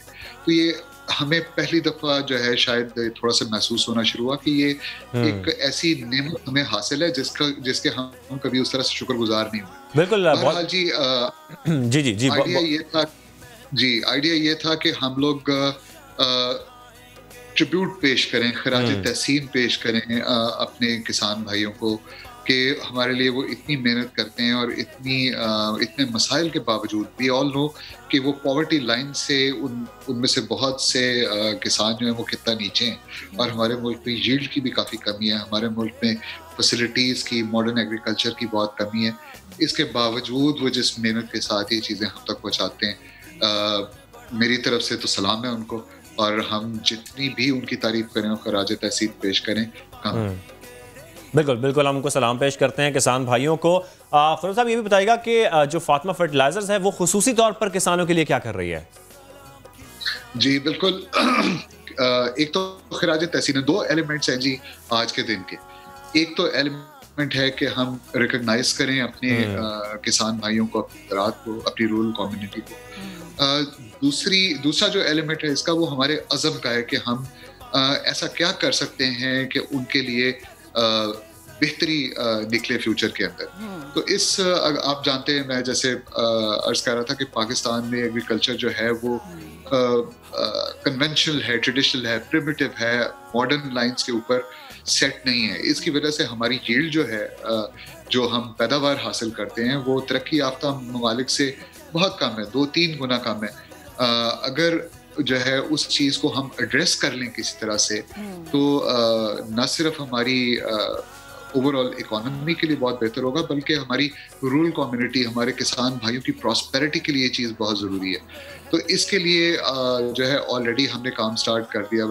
आप जानते हैं हमारा ताल्लुक फर्टिलाइज़र बनाने वाली कंपनी से, जो खादें हम बनाते हैं उसका हमारे पोर्टफोलियो का 60% से ज़्यादा जो हिस्सा है वो उन फर्टिलाइजर्स पे मबनी है जो वैल्यू एडेड। हमारा क्लेम है और हम इसको प्रूव भी कर चुके हैं अपनी फील्ड स्टडीज से कई दफ़ा कि जो फर्टिलाइजर्स हम बनाते हैं उससे 10% से ज़्यादा पैदावार हासिल की जा सकती है। तो एक तो ये इस पॉइंट से तो हम स्टार्ट हुए थे। अब आगे जो एग्रीकल्चर डेवलपमेंट के लिए हमें करना है उसमें जो है किसानों को एडवाइजरी सर्विसेज प्रोवाइड करना है एग्रीकल्चर के अंदर। इस सिलसिले में जो है वो एक ऐप के ऊपर हम काम कर रहे हैं जो कि किसानों को प्रॉपर क्रॉप मैनेजमेंट के ऊपर जो है वो एडवाइजरी सर्विसेज प्रोवाइड कर सकती है। इसके अलावा जो है हम लोगों ने मॉडर्न एग्रीकल्चर के ऊपर हमें काम शुरू कर दिया। टेक्नोलॉजी आने वाली है। सीड्स हमारे यहाँ पे जो है वो बड़े इंफीरियर क्वालिटी के हैं। सीड्स पे काम होने वाला है, रिसर्च पे काम होने वाला है। जो मॉडर्न आपकी टेक्नोलॉजीज होती हैं जैसे ड्रिप इरिगेशन है आपकी, मॉडर्न हार्वेस्टिंग है, सोइंग है, इन सबको पाकिस्तान में लाने की ज़रूरत है। कॉर्पोरेट फार्मिंग को पाकिस्तान में लाने की ज़रूरत है। और अगर ये सारी चीज़ें जो हैं वो हम मटेरियलाइज कर लेते हैं तो ये पाकिस्तान में यील्ड का इजाफा होगा, पैदावार का इजाफा होगा, हमारी इकोनॉमी के लिए फ़ायदे की बात है ये, और हमारी रूरल कम्युनिटी इससे बहुत बेनिफिट करेगी। उनकी प्रॉस्पेरिटी के लिए बहुत ज़रूरी है क्योंकि पाकिस्तान में अगर तरक्की करनी है तो एग्रीकल्चर शायद एक वाहिद फील्ड है जिसकी बेस के ऊपर ही हम कर सकते हैं। हमारी स्ट्रेंथ है, ये हमें अल्लाह की देन है। तो इसलिए फातिमा फर्टिलाइजर में हमारी आप कह लें विजन है, हमारा अज़म है। और ये किसान डे जो है जो हम मना रहे हैं आज, ये हमारे उस अज़म का हिस्सा है। हमारी दुआ है कि अल्लाह हमें इसमें कामयाब करे कि हम इस मुल्क के लिए, इस वतन के लिए कुछ कर सकें। आमीन। और बिल्कुल खुर्रम साहब, जैसा कि आप बात कर रहे हैं कि बड़ा ज़रूरी है क्योंकि पाकिस्तान एक ज़राई मुल्क है, बैकबोन है ये पाकिस्तान की। तो मुझे सिर्फ ये जानना है कि मुल्क में अनाज की पैदावार को बढ़ाने के लिए जो छोटा किसान है उसकी खुशहाली कितनी ज़रूरी समझते हैं आप?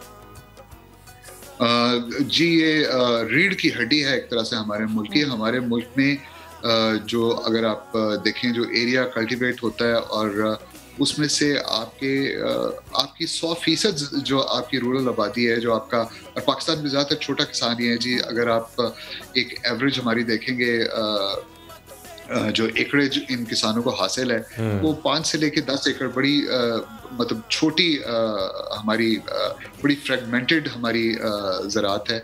और उसके लिए एक बेहद ज़रूरत है कि इनकी मेनली इनपुट कॉस्ट के अंदर कमी की जाए ताकि ये अपनी पैदावार को बढ़ा भी सकें और अपनी ओवरऑल एरिया को भी बढ़ा सकें।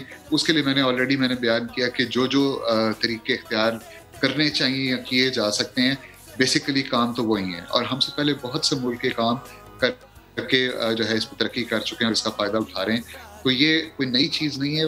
इस वक्त जो है ना बात यह है कि इस अज़म को लेके प्राइवेट सेक्टर भी और गवर्नमेंट भी आगे चले कि हमने इसको जितना जल्द से जल्द हो सके हमें इम्प्लीमेंट करना है। और ये जब तक ये किसान आपका तरक्की नहीं करेगा तब तक एक अगर बेसिक एक चीज़ की ठीक ना हो तो उसका एंड रिजल्ट कैसे ठीक? बिल्कुल आप सही कह रहे हैं खुर्रम साहब। जब हमारे मुल्क में किसान तरक्की नहीं करेगा तो पाकिस्तान में तरक्की नहीं करेगा। बहुत शुक्रिया आपका। आगे बढ़े हैं कि न्यूजीलैंड के दरमियान पहला T20 आज खेला जा रहा है। इसी पर हम मजीद बात कर लेते हैं। हमें ज्वाइन किया है सलमान बट ने, साबिक कप्तान है। सलमान बट साहब, कैसे देख रहे हैं आज के मैच को? आपका तजुर्बा क्या कहता है?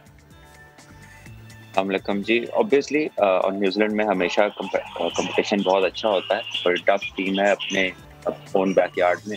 और बाबर आजम के ना होने से पाकिस्तान की बैटिंग को जो डेंट आया, ऑब्वियसली हमारा कैप्टन भी है, एक्सपीरियंस है, इस टाइम दुनिया का नंबर 1 प्लेयर है T20 का, तो वो चीज़ ज़रूर इफेक्ट करती है।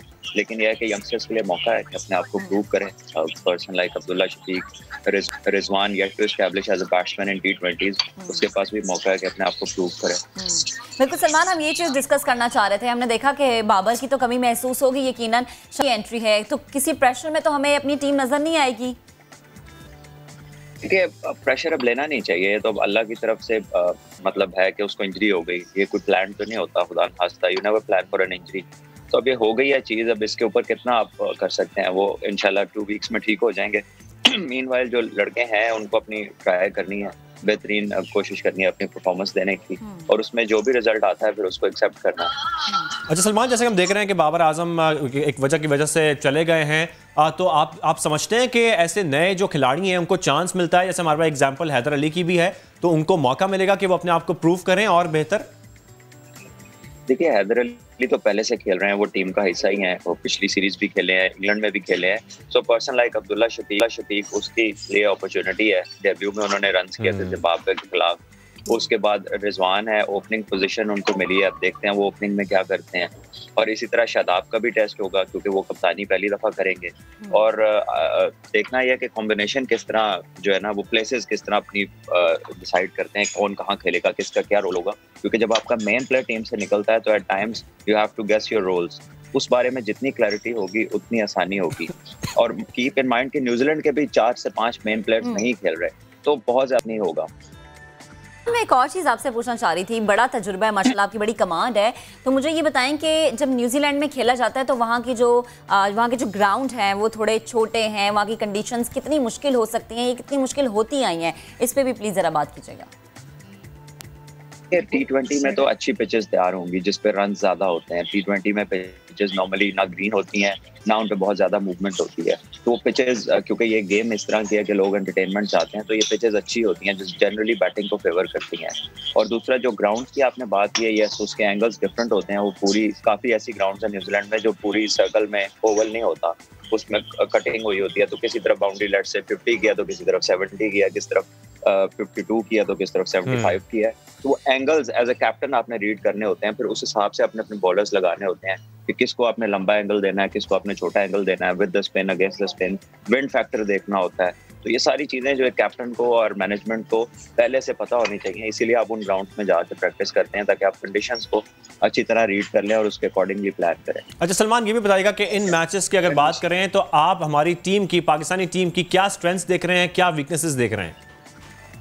देखिए ऑब्वियसली आपका बॉलिंग डिपार्टमेंट जो कि यंग है लेकिन वो बहुत अच्छा है एट दिस लेवल। T20 में शाहीन अफरीदी बड़ी अच्छी परफॉर्मेंसेस दे रहे हैं, वो तो हर फॉर्मेट में अच्छी दे रहे हैं। हारिस रऊफ ने बहुत अच्छा परफॉर्म किया है जब से वो आया है। और उसके साथ आपका जो शादाब है, ये सारी दुनिया में पिछले 3 साल से क्रिकेट खेल रहे हैं, एस्टेब्लिश्ड प्लेयर हैं, तो ये वो लोग हैं जिनके ऊपर ज्यादा जिम्मेदारी होगी। और मोहम्मद हफीज पिछले जब से T20 स्टार्ट हुआ है आउटस्टैंडिंगली परफॉर्म कर रहे हैं T20 में, और आई थिंक वर्ल्ड के टॉप परफॉर्मेंस में से हैं इस साल, तो उनसे भी बहुत उम्मीद है कि वो अपनी उस परफॉर्मेंस को जारी रखेंगे। ठीक सलमान, एक और चीज़ है जिस पे बड़ी बहस होती है, हफीज की उम्र पे, आप इस पे क्या कहेंगे? देखिए एक प्लेयर जब तक फिट है, जब तक परफॉर्म कर रहा है तो उसको खेलना चाहिए। उम्र जो है, age is just a number. दुनिया में कहीं इस तरह की बहस नहीं होती है, सिर्फ पाकिस्तान में हम लोगों ने कोई ना कोई बात जरूर छेड़नी होती है। भाई अगर अच्छा है तो खेल रहा है, अगर नहीं अच्छा तो आप मत खिलाएं, अगर परफॉर्म नहीं कर रहा तो आप ना खिलाएं। आप फिटनेस टेस्ट लेते हैं, वो क्लियर तो आपको ये लगता है सलमान कि इस वक्त फिटनेस जो है वो हमारी टीम की बेहतरीन है, जितनी उन्होंने प्रैक्टिस की है वो ये मैचेस जरूर जीतेंगे? देखिए मुझे सबका तो नहीं मैं कुछ बोल सकता क्योंकि वहाँ पे मैनेजमेंट है, उनको पता है क्या फिटनेस रिजीम है, लेकिन as far as Hafeez is concern वो परफॉर्म कर रहे हैं। You don't score runs if you are not fit. और आप फील्डिंग में भी वो उनको देखते हैं, वो बॉलिंग भी करते हैं, तो ये बहस खत्म होनी चाहिए। इससे अफसोस होता है, आप अपने ही प्लेयर्स पे क्वेश्चन मार्क्स लगाते हैं। ठीक, अच्छा एक और चीज़ मैं आपसे जानना चाहूँगी सलमान, न्यूजीलैंड में कोरोना की वजह से जो माहौल बना, टीम के मोराल पर आपको लगता है कोई फ़र्क पड़ेगा या पड़ा होगा? अब तो नहीं होगा, अब तो बड़ा मेंटली फ्री होंगे और आई एम श्योर वो एंजॉय कर रहे होंगे कोरोना फ्री एनवायरनमेंट, क्योंकि वहाँ पर तो कोई केस नहीं है। So they are roaming as normal people और कोई एसओपीज वहाँ पर इस वक्त नहीं है। तो ये वहाँ तो मैचेस में क्राउड भी आएगा, तो उधर तो इसका कॉन्सेप्ट नहीं है। मेरा ख्याल इसका एहसास उन्हें वापसी पे शुरू होगा जब वो फ्लाइट स्टार्ट करेंगे और फिर वापस पाकिस्तान आएंगे। न्यूजीलैंड में तो अल्लाह की बड़ी ब्लेसिंग है that there is no positive case. अच्छा, आप रिजवान वर्सेस सरफराज की सिचुएशन को कैसे देखते हैं, ये भी बता दीजिएगा। देखिए ये एक डिबेटेबल पॉइंट है। They could have played Sarfaraz T20 में, उसकी गेम ज्यादा सूटेबल है, लेकिन अभी उनका इंक्लाइन जो है मैनेजमेंट का वो रिजवान की तरफ है। नो डाउट कि रिजवान कीपिंग बहुत अच्छी करते हैं, is the best keeper in the squad at the moment. Keeping चाहे सरफराज भी है, कीपर सबसे अच्छा रिजवान है। लेकिन अगर T20 में पैकेज देखा जाए कि T20 के हिसाब से गेम किसकी सूट करती है, तो ये डिबेटेबल है। सरफराज भी काफी अच्छा खेलते हैं और उन्हें भी खिलाया जा सकता था, इसमें कोई हर्ज नहीं है, कोई शक नहीं। बहरहाल थोड़ा सा इंक्लाइन रिजवान की तरफ है इस टाइम पे, सो लेट्स होप के पाकिस्तान के लिए जो भी खेले वो अच्छा परफॉर्म करे। ठीक, अच्छा सलमान, एक और भी बड़ी इंपॉर्टेंट चीज़ हम देखते हैं कि कोई खिलाड़ी जब बड़ा अच्छा परफॉर्म कर रहा होता है, बड़ी अचीवमेंट उसने ली होती है, और जब वो नहीं खेलता तो उसके कमबैक का तरीकाकार क्या होना चाहिए? सब्र करे, फॉर्म में रहे, खेलता रहे, हिम्मत ना हारे? देखिए, नंबर 1 चीज तो यही है कि आप रन्स करते रहें, आप विकेट्स लेते रहें। अगर आप बॉलर हैं, बैट्समैन हैं, आप अपने डिपार्टमेंट में परफॉर्म करते जाएं and there will come a time. At times आप लाइकिंग में होते हैं, people wait for your performance के कुछ करे तो हम इसको रख लें। एट टाइम्स आप आउट ऑफ फेवर होते हैं तो आप बहुत कुछ करते हैं, लेकिन लोग अपनी नजरें आपसे हटा लेते हैं जान के। तो ये part and parcel of a player's life. At times आपका वक्त होता है तो आपकी थोड़ी परफॉर्मेंस भी सबको पसंद आती है। जब आपका वक्त नहीं होता तो आपकी बहुत सारी परफॉर्मेंसेस आपको नहीं आगे ला सकती। तो ये पाकिस्तान में कुछ ज्यादा है, लेकिन दुनिया में हर जगह होता है, पाकिस्तान में थोड़ा ज्यादा होता है। अच्छा, आज के मैच से आपको क्या उम्मीद है, जरा ये भी बता दें जल्दी से। उम्मीद ये है कि पाकिस्तान टीम अच्छा मुकाबला करेगी। हमारे भी यंग प्लेयर्स हैं, न्यूजीलैंड के भी 5 प्लेयर्स नहीं खेल रहे, और all the best to Shadab for his first game as a captain. I think हम सबको से सपोर्ट करना चाहिए। ऑब्वियसली वो अंडर प्रेशर होगा क्योंकि बाबर को हम मिस कर रहे हैं। बहरहाल New Zealand is a tough team to beat in New Zealand. ठीक है, यानी कि ये कहा जा सकता है कि शाहीन जो है वो कीवीज पर झपटने को तैयार हैं। सलमान हमारे साथ है, आपसे झपट पड़ेंगे। बहुत शुक्रिया सलमान आपके वक्त का। हमसे बात है, हमें बता रहे थे इस वक्त जो पाकिस्तानी टीम की क्या सिचुएशन है, हमने जो प्रैक्टिस की है वो कितनी कारआमद साबित होती है। आज के मैच में ये साबित हो जाएगा हमारी क्या सिचुएशन है कि हमने प्रोग्राम के इख्तिताम की जानिब हम बढ़ गए हैं, इख्तिताम हो गए प्रोग्राम का। कल नहीं बल्कि आपसे मंडे को दोबारा मुलाकात होगी।